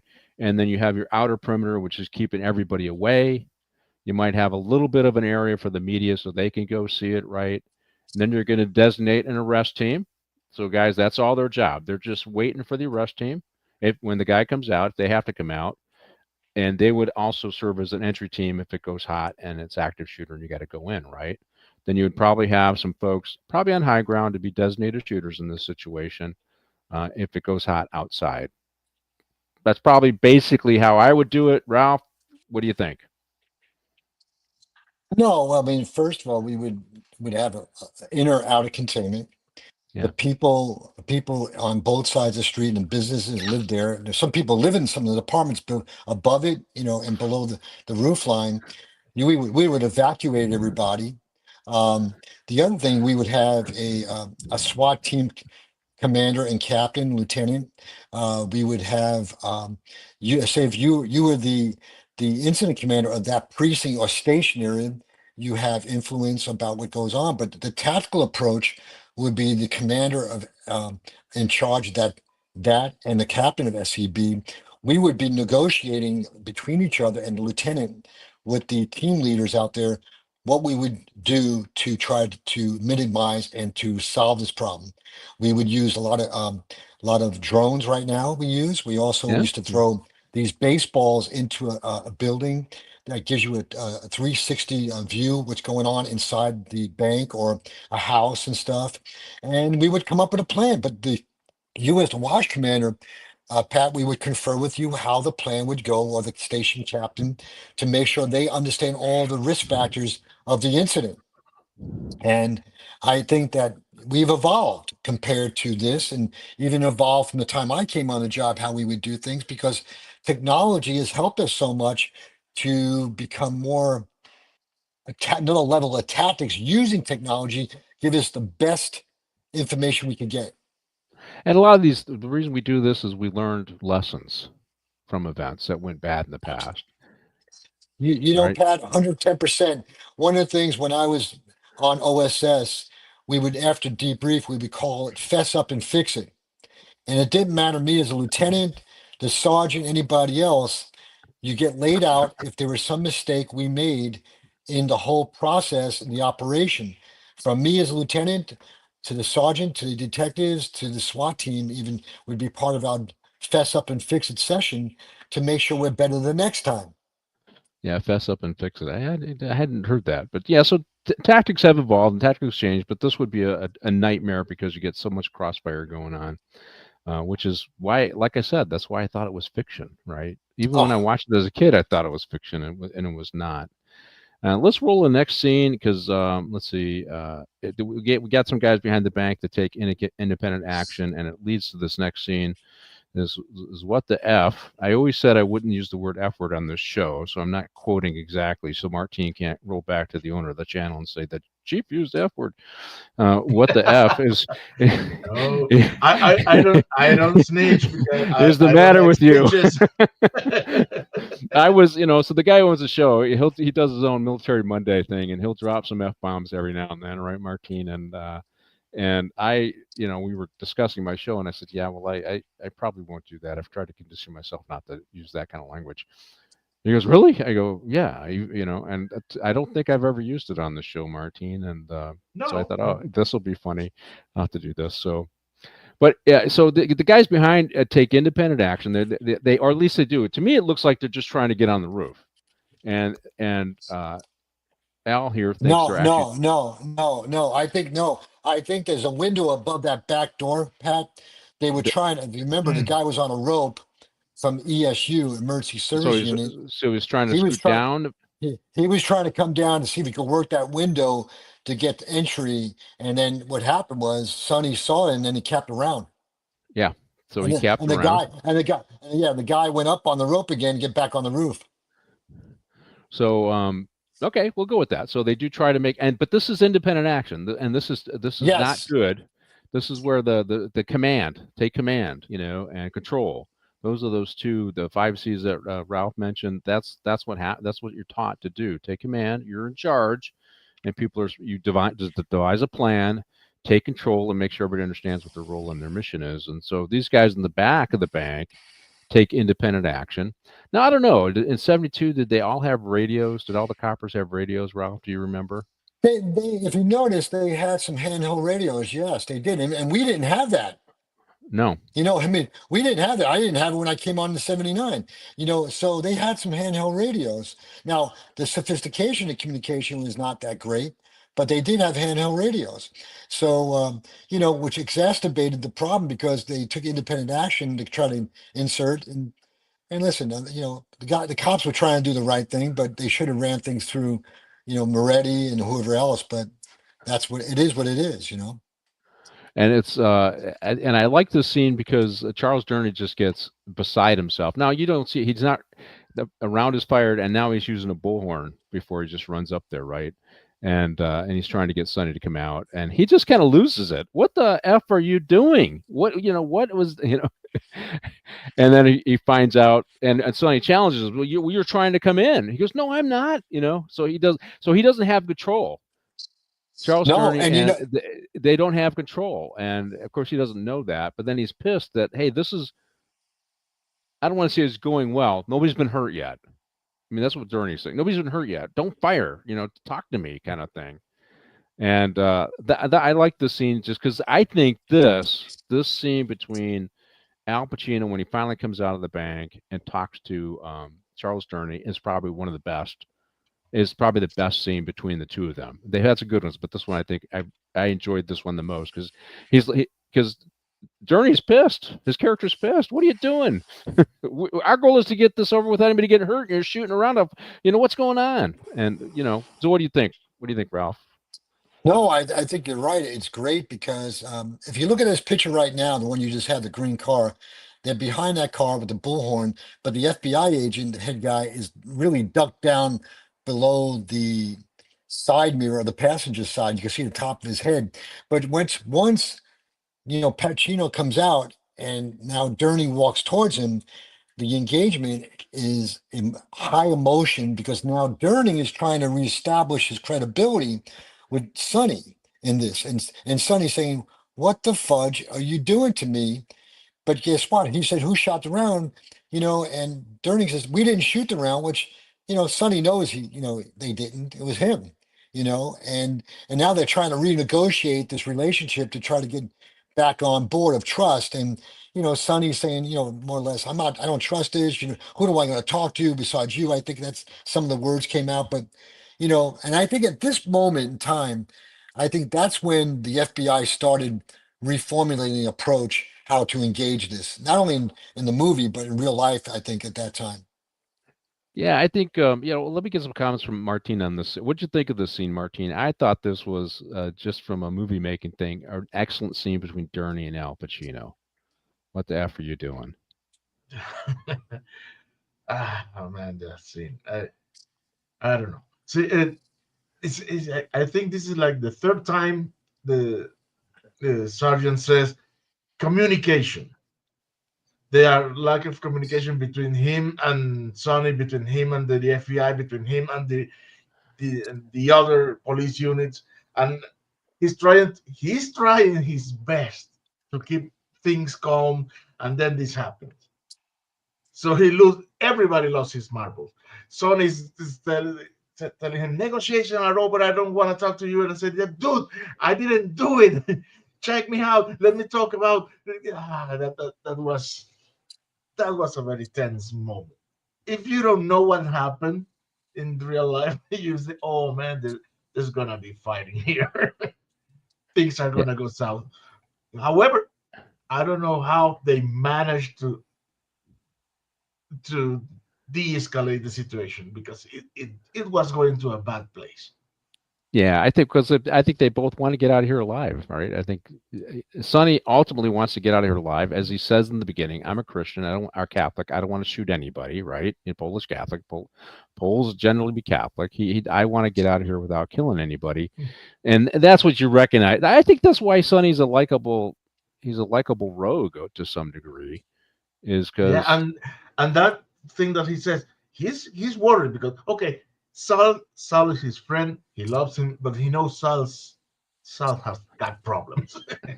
yeah. That Saul is ready and willing to start shooting people. So So he not only has to contend with the law enforcement, but with his own friend, right. who may or may not throw everything through the window. So in this case, Gurney is in to try and regain credibility. Says, "Hey, we can't get a helicopter in here. They just can't land here. But we're going to get a bus. We got a bus coming. So and we're going to get you a plane." So he's starting to reestablish some level of control. But I have to. So we got to talk a little bit so the audience knows. Squeeze this in, anyways. The FBI generally does not have jurisdiction over local crimes. However, because banks are federally insured, they passed legislation that the FBI will investigate bank robberies, and this is where the FBI has their hook in this. If this was just if this was a hostage situation in a bodega in New York, the FBI wouldn't even be there, right? So the FBI is there because it's a bank, and the FBI can step in, or they can let the locals do it. In this case, it's pretty clear the FBI steps in. Now, there's two reasons why the FBI step in. I think one is, oh, this is a big story. We want to be in charge, right? Come on, Ralph. We know that's true, right? That happens. The big, Yeah, yeah. and I think, well, but when you take charge, if it goes ugly, it can be dangerous, right? I mean, for your career, because these guys are career-minded folks, and I don't know if I'm watching this and I think I got a better plan, I might, and I can take over. I might take over, and I think watching this play out between Gurney and Sonny and how NYPD's handling it at the time, maybe there was a lack of confidence by the FBI in how they were going to handle it. What do you think? No, I think you're spot on, Pat. I believe that the two FBI agents, and who knows how many more were there at the time. I don't remember. I don't know, but the two in the movie, they believed that Durning was losing credibility and too much emotion. And I believe the FBI lead FBI Broderick, I felt, had to insert himself to bring this down to a different level and to try to get some type of control of it. And and that's actually what really happened later on. And I believe Sonny lost confidence in Moretti, and that's when the FBI agent, I forget his name in the movie, but Broderick was the actor, came in calmly and kind of took control. And he gave say, "You're going to get you a bus, going to get you a van, we're going to get you the plane." And then he put a lot of put demands in the movie. Put demands on Sonny. I need to see everybody. So I think when he convinced Sonny to let him in, that was like a change in power and authority that he let him in, and I think it started changing in the direction and control.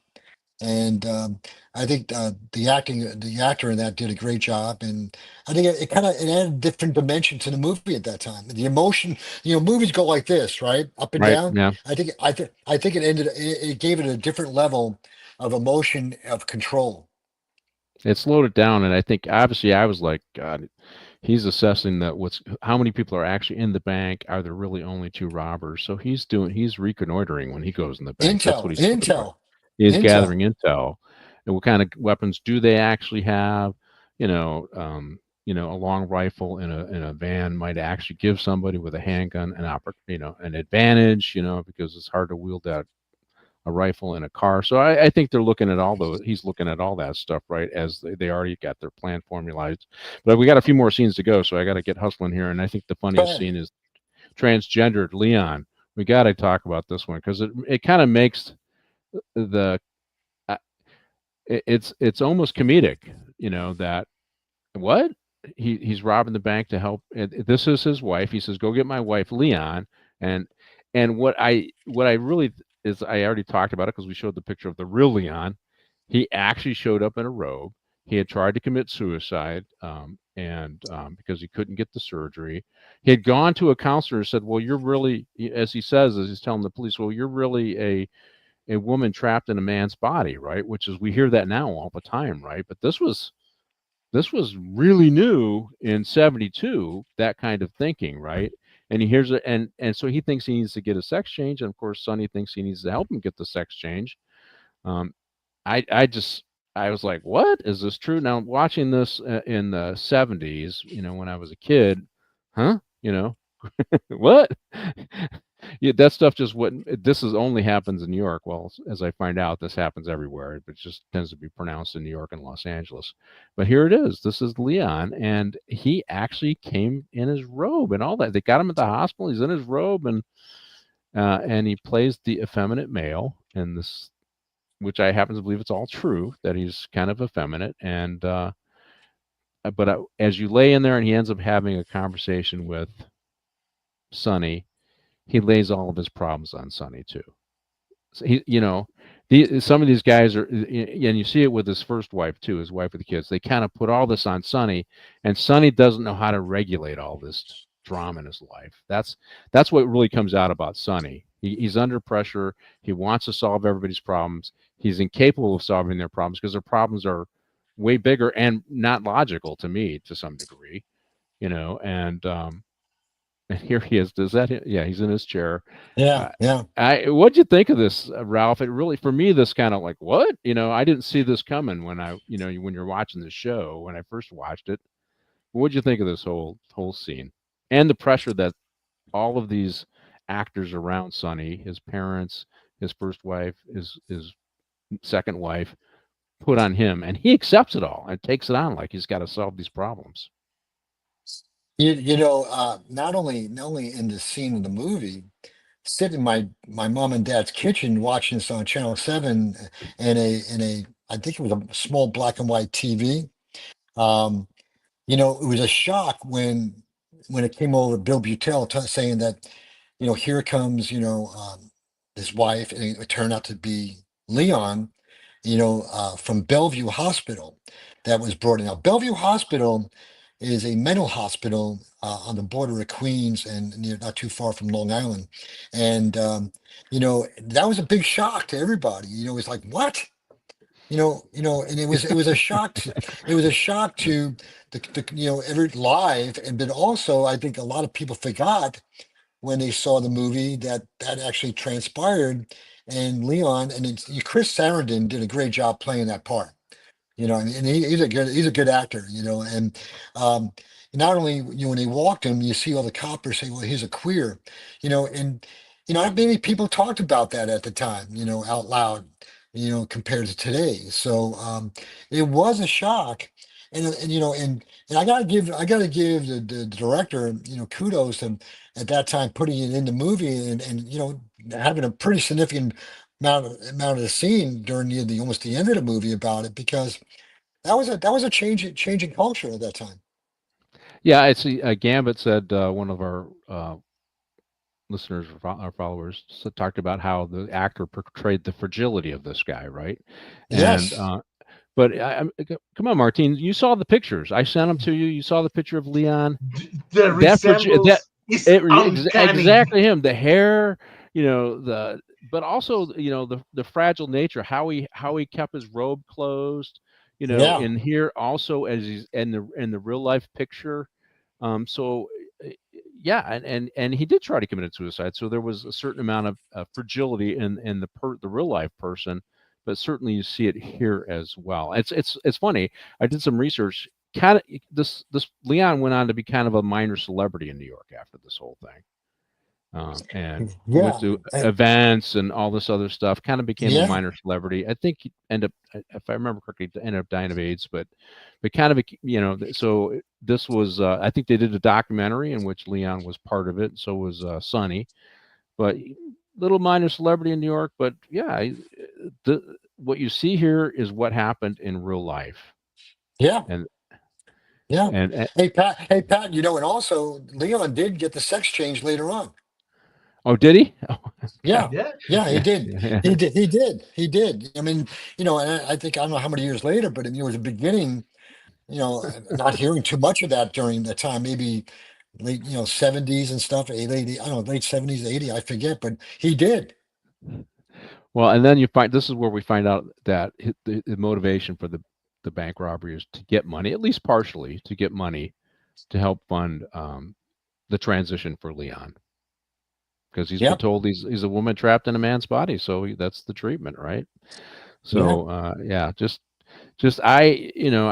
again, not knowing it was true when I first watched this, I thought this is comedy, right? This is kind of black comedy, but no, it's not true. It's real life. It's real life. But also, we got to get back on the. So they're married in Atlantic City. So all of the characters in Sonny's life place the burden of things that aren't going well in their life on Sonny, and he accepts them, right, Martine? That it comes out here, right? It's same thing with his mom, who eventually comes down there, right? And his first wife, which I think is a classic scene, the phone call, Yes. That's right? awful. But Sonny takes this all on, like he's got to solve all these problems, and that they're solvable, right? Instead of just putting up some boundaries on these folks, which is I think the word they use now. You got to put boundaries on these folks, Right. and he can't do that. He just takes it all in and takes it all in, and he says, "I got a massive headache." Oh, 2,500 for sex change back then. That's today. What's it now? 100, a couple hundred grand or something like that. But Oh my God. Yeah. yeah. So, anyway, so what do you think, Martine? Sonny kind of accepts all the drama directed at him by the people closest to him. Yeah. I don't know. I I had some problems with that because at some point when the news spread, the mom says that if he needed the money, she just could have given him to him. So that scene sets up like his family sometimes cover for him, Uh huh. but then Leon says that sometimes he has to cover for the rent of his parents while his family, his wife and kids, and he himself are on welfare. So I didn't get that much with much clarity. I don't know what is the whole responsibility situation there because it wasn't clear on the movie. Right. But Well, yeah, well, and yes, some people uh, accuse him of putting emotional burden on them.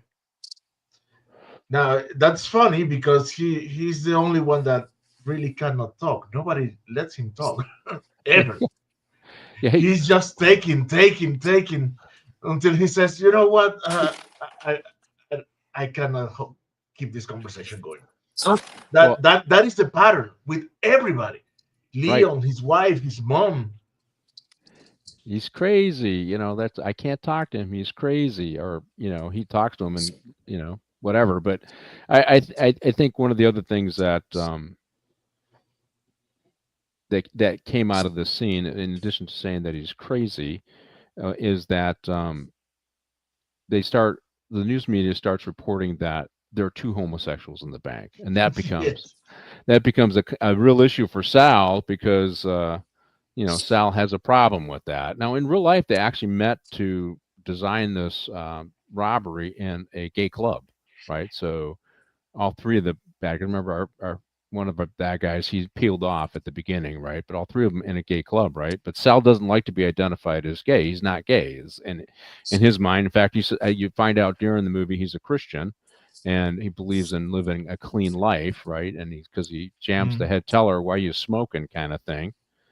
Um, but he's mad because the news starts reporting that there's two homosexuals in the bank. You were watching the news. Were they reporting that, Ralph, at the time? I don't remember that. I don't remember All that, right. Pat. But in the movie, yeah, I mean, Sal was annoyed by that, and you remember, like, Sonny didn't. Sal requested Sonny to tell the media and Moretti that I'm not a gay guy. But then the only person that addressed that with Sal was the FBI guy who went inside and he told him, "Hey, I'm Yeah. not gay," and she, okay, I'll take care of that, Sal, and who he never did, but it was words just to kind of get him on his side a little bit. But yeah, I mean, no, I don't remember that. It could have been, but a lot of years have gone by, Pat. Yeah. Hey, so Alpha, you got a great comment. I thought there was a dispute because he wanted uh, the other to have a surgery because they didn't want to admit that he was gay, and making his wife a woman would solve that problem. It's interesting. We have this whole discussion on trans stuff today, and there's actual studies out there. Um, there's conflict regarding this with the LGBTQ community because people that have gender dysphoria or confusion about their sexuality, there's multiple reasons for that. They may be gay and they're struggling with it, or they may be lesbian and they're struggling with it, but it's all seen as no, they're trans. There's conflict in that community because the trans community says, oh, they're all trans, and the gay and lesbian community says, no, they're just working through their emotions regarding sexuality. And there was a great, I was trying to understand what is actually going on with this stuff, and I read this study, and they looked at 100 men who identified as trans, but they let them develop or had gender dysphoria, Mm. let them develop naturally, mature as men, and not like 90% of them were happy with their body once they matured, but many of them ended up being gay and bisexual. So the gender dysphoria, or the confusion they had about their gender, was really about their confusion about their sexuality. It wasn't whether they felt like they were a woman. And so that's your comment, Alpha, is really about that. I mean, and that was the understanding. That's become the understanding. Well, if you're attracted to men, then you must be a woman trapped in a man's body. That's not necessarily true. But that's because we can't even have discussions about it. You can't even, for a while there, I couldn't even discuss the studies I read, because then you'd be accused of being anti-trans instead of, well, why don't we just try to get to the truth, right? And there was a great study that came out in New York that they pulled away from surgeries and puberty blockers because their longitudinal studies showed that gender affirming care, as identified as those two things, uh, has a negative impact over the long term, meaning more people commit suicide who've had the care than those who just developed normally and just got softer approaches like psychiatry and those things. So England, the National Health Service, completely changed how they're handling gender dysphoria there, and they've rejected the model which they used to use that is being used in the United States. So and we can't even discuss those things. I haven't done a show on my other show because it's not really police related, but it's an example where science has evolved and public policy is stuck in ideological beliefs versus the science, right? So it's crazy. All right, that's more of a commentary. Let's see. I have to give Sidney Lumet the credit for being the kind of political researcher. Yeah, I think he did a great Yeah, job. Yeah, I I think think he you did a did a great fantastic. job. Let's roll with. We got a few more scenes we got to roll, and we only got about 20 minutes. So the Stockholm syndrome. Let's roll with that one. Now, one of the things that happens when you get into these hostage situations over long term is many times the hostages begin to identify and sympathize with their hostage takers. That's what they call. That's kind of a layman's explanation of the Stockholm syndrome, and you do kind of see that here. I wouldn't say our folks are rooting for our bad guys, but they do want them, I think, to get away and get away safe, and they don't want the cops to make any mistakes. They just want this to resolve. They don't want they want out, but so they begin to identify with our hostage takers, right, Ralph? That's what you're talking about. They have sympathy and Yeah. they begin to identify with them. Correct. I mean, you can tell by the body language, which Lumet did a great job capturing the body language by the actors feeling much more comfortable, sitting around talking. They were joking. Um, they even had a guy that called in, two of the ladies, were breathing heavy, like sexual, things that the Yeah. guy was asking Yeah, for. So, yeah. the hostages are not going to do that unless they felt comfortable with Sal and Sonny. And and the bottom line, psychologically, hostages are just trying to survive. They're trying to connect with the suspects, and Sonny's trying to connect with the hostages too at the same time to try to get them on his side with him and Sal. So, and then very interesting dynamics, which actually is real life what takes place in these type of situations, Pat, as you well know.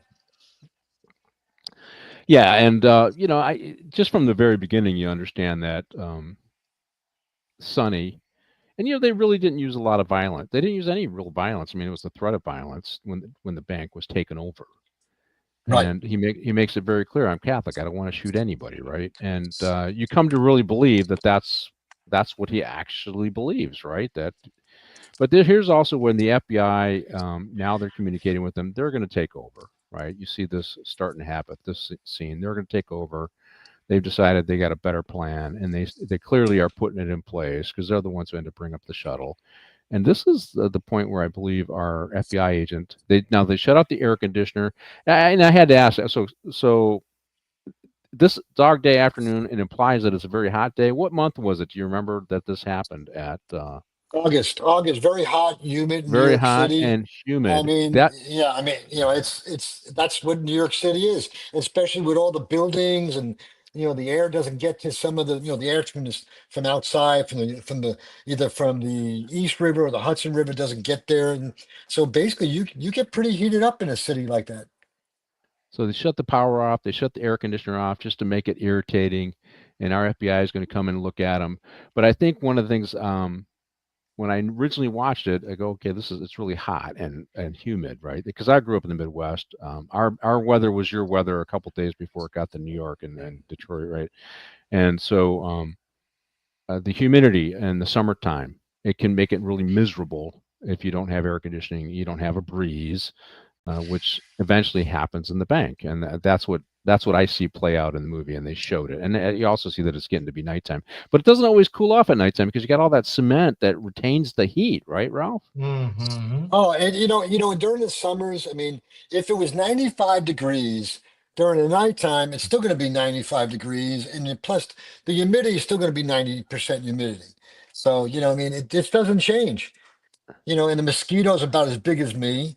I mean, it's that's the way it is. Oh, I hated mosquitoes growing up, and I tell you, when you get a rainy end of summer, and then you're going into fall when it's still hot before you go. I was playing football, man, and we just get ate because you play football and the coach, all right, take a knee, and they got jackets on covering their arms and stuff, and you're just getting chewed up. by Yeah. mosquitoes. Oh my God. When I moved to California and they do a mosquito abatement out here, there's not a ton of mosquitoes out here. Every now and then you get No. bit, but No. No. but every, but it's nowhere near what you have back in the Midwest. But this is I think an important part of it. Understanding if this happened in August, it was hot, it was muggy, and that works on everybody involved. Even if you're a cop or if you got a vest on, your shirt's already soaked through. Right, it's probably soaked through in the first hour, and you wear a wet T-shirt underneath your vest for the entire shift. And but that's New York in August, and that is And specific. that's why they call it a dog day afternoon. Dog Day afternoon. Yeah. Do they? Is that? I mean, is there a what is it? What do they call those? Just urban It's legend. just it's a Is that statement straight? about the weather being, man, it's a dog day after. It's hot, it's humid, and that's where they came up with that because it was hot and humid, and you had an ugly situation. Yeah, that's great because I didn't even think of that. Asking that question is that just a slang from New York? A Dog Day afternoon, Yeah, and yeah, yeah, absolutely. So yeah, great title though. Then a great title, right? Because absolutely. yeah, DC, yeah, DC in August, it's really bad too. I even though the politics are bad here, the taxes are bad here, the weather is fantastic in Southern California.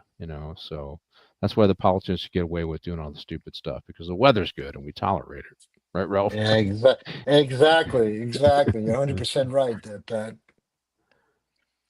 But All right. this scene right here. Here we go. Yeah. Yep. Yep. There he goes. Tell him to stop calling me a homosexual. I will, Sal. And yeah, okay, this is at that point. I think if I'm the FBI agent, I would recognize. Okay, Sal's a little bit of a loose cannon. He's worried about them calling him it. Yeah, that's at this point. Like I said, I felt like Sonny undermined him throughout the film. But yeah, the FBI agent's going in to just case the scene to see what they're really facing, getting that intel back to who's going to be the driver, who's going to make sure everybody who's going to take down Sonny and Sal knows what they're dealing with, that it's accurate as two people, what they're armed with, what their attitude seems to be like, and that nobody is actually hurt yet in the bank. And he's gathering intel. That's exactly what he's doing here. What do you think, Martine? Uh, I don't know. At this point, well, since the beginning of the movie. Here's the thing. Yeah, they're committing a crime Yes. as the audience, but Sonny is a somewhat relatable character. You're kind of rooting for him against your best judgment, and you see the tactics that this FBI guy is using. Uh, he's trying to divide them. Yep. When no, come with me. I'm gonna talk just to you. And then he says, I don't know. He tells him that they're gonna take down Saul, like uh, like Sonny's working with him. Yep. You're He on my said, "Oh, team. don't worry. We're gonna take." I said, "What are you talking about?" No, no, don't worry. We're gonna take him Yep. down. You just say, and he said, I'm not gonna sell him out." Yeah. Yeah. Yeah, and at some point it kind of works because Saul gets weary of that, and Sonny doesn't tell him what the other guy tried to propose. But Yes. Saul is not. He's uneasy. He lies to him. Right. You're exactly right. Roll the next scene because we're running out of real estate here, and I want to get ready to. But yeah, you're Oh, the right. real wife.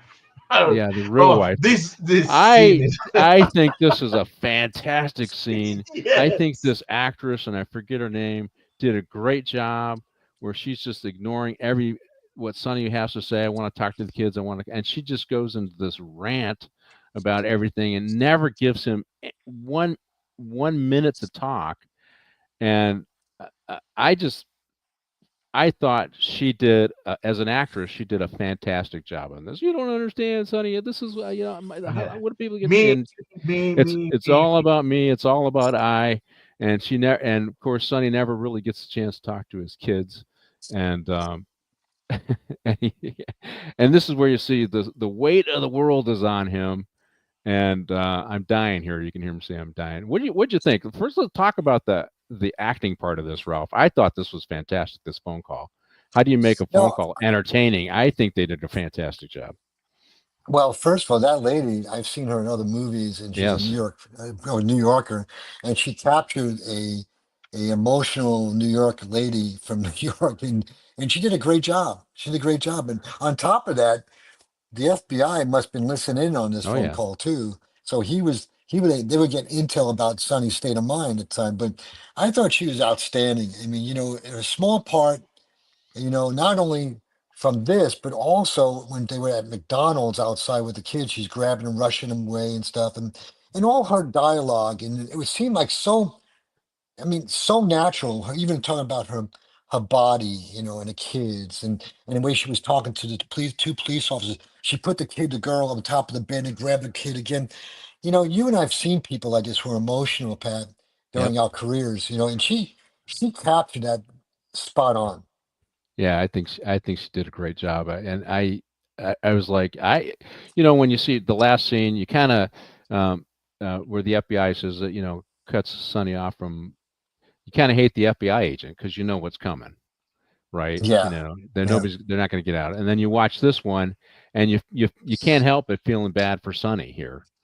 You know, she won't even yeah, listen to him. She won't listen to him. She's got yeah. a. What about me? I'm your wife. Uh, and um, and you could just feel the weight getting added on the shoulders of this. And now you married another man.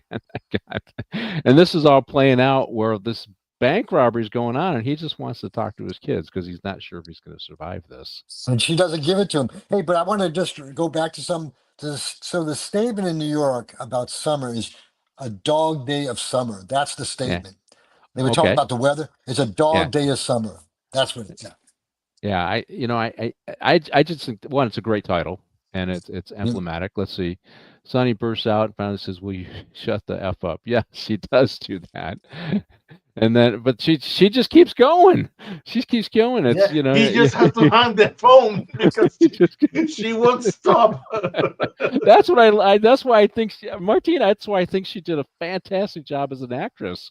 She Just did. keep rolling past them, right? Rolling past them, and we don't know if this actually happened in real life yet. I have to believe some of it did, but I the like I said, the exchange between Gurney, the last exchange between Gurney and Al Pacino, I thought that was fantastic, and I think this scene was really good as well. I mean, the Leon scene with him was good too, but this scene, I think, um, because you just think, boy, here's this henpeck husband gets married to a guy because he can't stand his situation at home, whether it's his parents and her.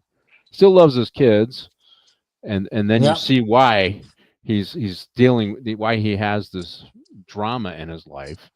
But yeah, and he's holding his ears. I thought this was a great scene. That's why I picked this one. Pat. This actress. I just Yeah, thought about it. Came to my mind.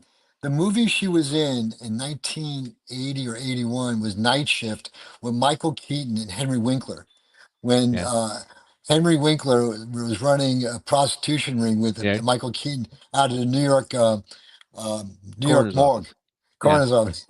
So that was the wife or the girlfriend of Henry Winkler until he met the prostitute. You remember that's her.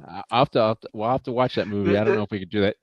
But hey, the let's. most ironic part is she's fighting words like a machine gun and says to him, "One cannot communicate with you." Yes. Yeah, yeah, Oh, I know. I thought that was a fantastic scene. Let's roll the next scene. It's a little bit of a long one, and this is so we're going to go over the 2 hour mark.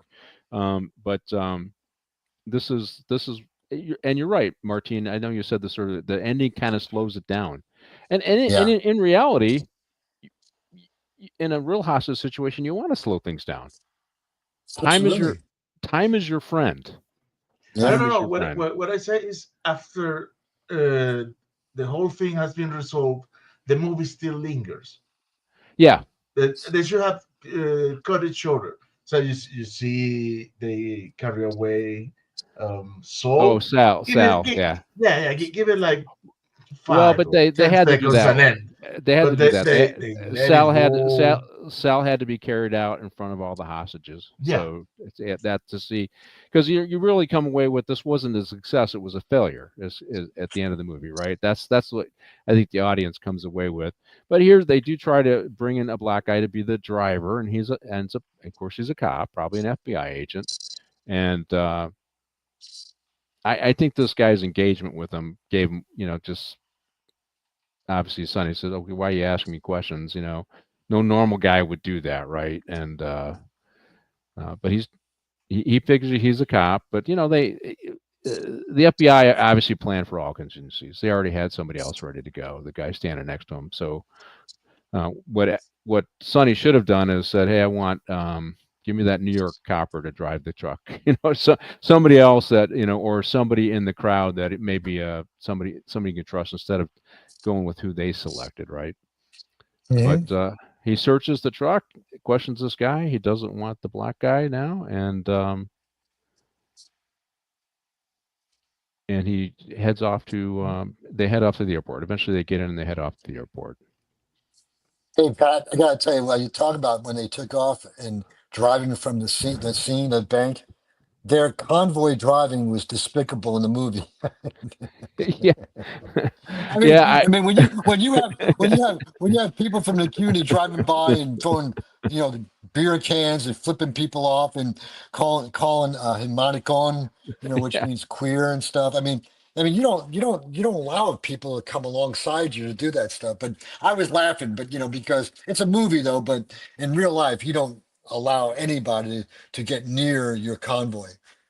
yeah. yeah. Well, the other thing is all That the was bizarre because one car for is insulting the Sonny and Saul, and the other car is saying to the police, "Let them go, let them go." So you have and then just the number of cops in the procession too. I would have, Oh my I would have limited that because too many wild cards as far as I'm concerned. And let's see, one So, of the so things. 11 Alfred is saying that the real guy criticized about the film how his wife was portrayed. Okay, so maybe she wasn't that way. which one? Yeah, probably the first one. Well, he's got to go and he's got to live with this. I mean, he ended up became a little bit of a celebrity too. I think he did 10 years in prison or something like that. They gave him 20, 12, I think. 20 years supposedly. All right, and he did 12. He got out, and they did a documentary, and he was in the documentary. And he's just a short, chubby Polish guy, is who he is. And but yeah, it's so maybe there was a little bit of dramatization in the phone call Of with the course, wife, with the of wife. course.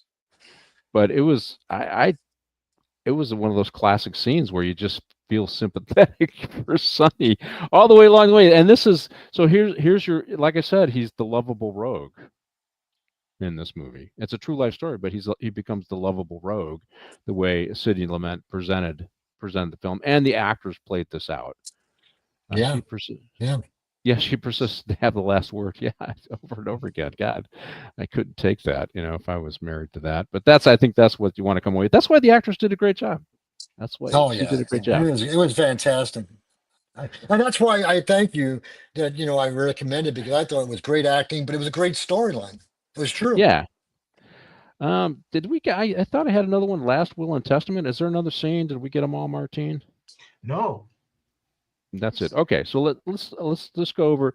So they do go to the airport, right? And I want to go over the shooting scene because he checked it out, and it looks like they had a handgun hidden in the handrest. So they obviously did some work to make sure that was there, because you don't just have cars sitting around like that, right?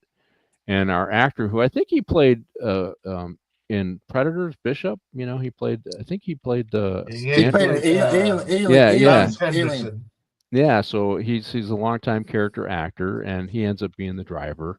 And I liked, as one of the things that happened in the movie is Sal is keeping his gun on the driver the whole time, and the driver keeps saying, "Hey, I'm afraid, if we hit a bump, can you just put it up? Can you just put it up? So he's constantly working on Sal to disarm, to get Sal to feel comfortable and to not do that. And Sal, of course, goes along with the program.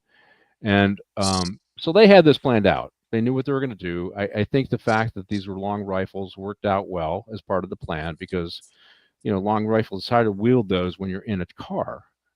And here's the thing about surprise and ambush. If you have a plan and you ambush, you got the advantage for the first few seconds, which is what the FBI understands.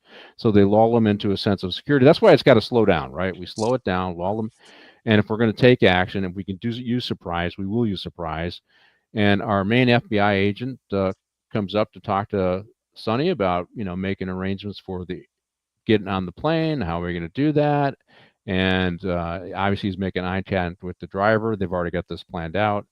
He's supposed to control Sonny, and then the driver takes out Sal, which is exactly what happens. And it shows in the movie that he hits him in a headshot. I believe that's what happened in real life, and right in the noggin, and takes him out immediately. And that ends it. So our lovable rogue gets arrested and goes to prison for 12 years, 20-year sentence, goes and is let out after 12 years. Which is amazing to me too. Normally now they would call that the felony murder rule. You'd be charged with because your counterpart died during the course of the robbery, and you get murder and you go away for a long time, right? But so good movie though, excellent movie, and an excellent portrayal of a true story. Kept you interested from the beginning to the movie to the absolute end. No real embellishment. We did The Order recently, the movie The Order, which is based on real life, but there was loosely based on real life. A lot of stuff added in there that did not happen. But this one, it pretty much played out in the movie like it happened, and it still kept us entertained. What do you think, Ralph? Absolutely. And once again, I thank you for taking my suggestion. And it's a movie that I enjoyed because it brings back memories. Like I said from the beginning when we started the podcast, it brings memories of me, my father, my uncle calling up from LA, and just sitting around the kitchen table on a black and white TV watching this whole thing, come out to life. And then you see a movie 3 years later, and it was pretty much spot on. I mean, so and there's a lot of things you can learn from it as a police officer, but also you learn a lot about life in general from this movie. From homosexuality to even Charles Gurney saying the term about Hispanics, how they are, Yeah, yeah. and all the things that go on with living in a community like New York City. So Yeah, I thank you. think we'll give Martine the last comment before we sign off here. And this was just another one of those movie where the actors' interactions make the movie, like it did with In the Heat of the Night. That was a great movie that showed that. And but this one, the 12 Angry Men. But this show was fantastic. The real, let's see, sentenced to 20 years, but he got after 5. Oh, it was 5. I thought it was 12. He went back to jail 2 more times for parole violations. Okay, maybe that's it. Of course. But Martine, you got the last comments. Good, excellent acting, good interaction between our that's what made the movie, right? Yes, I love the movie. It was it it was a hit at the moment. When I saw it later years of after the release, because I it kept me glued to the TV even as I was a little kid. But man, the movie was so thrilling and exciting. And now seeing it again, oh my God, it's still the same thrill and excitement. This movie has how they put it, endured the test of time. And towards the Yeah. test of time. Yes. All right, folks. So that's it for Morning Coffee with the Chief. Thank you for joining this week. We'll see you next week. And we are signing off. Definitely a timeless classic. We are signing off. Ralph, thank you for joining me. If you want to stick around for the quick debrief, we can talk afterwards. Martine, Yep. you can take it away. Goodbye.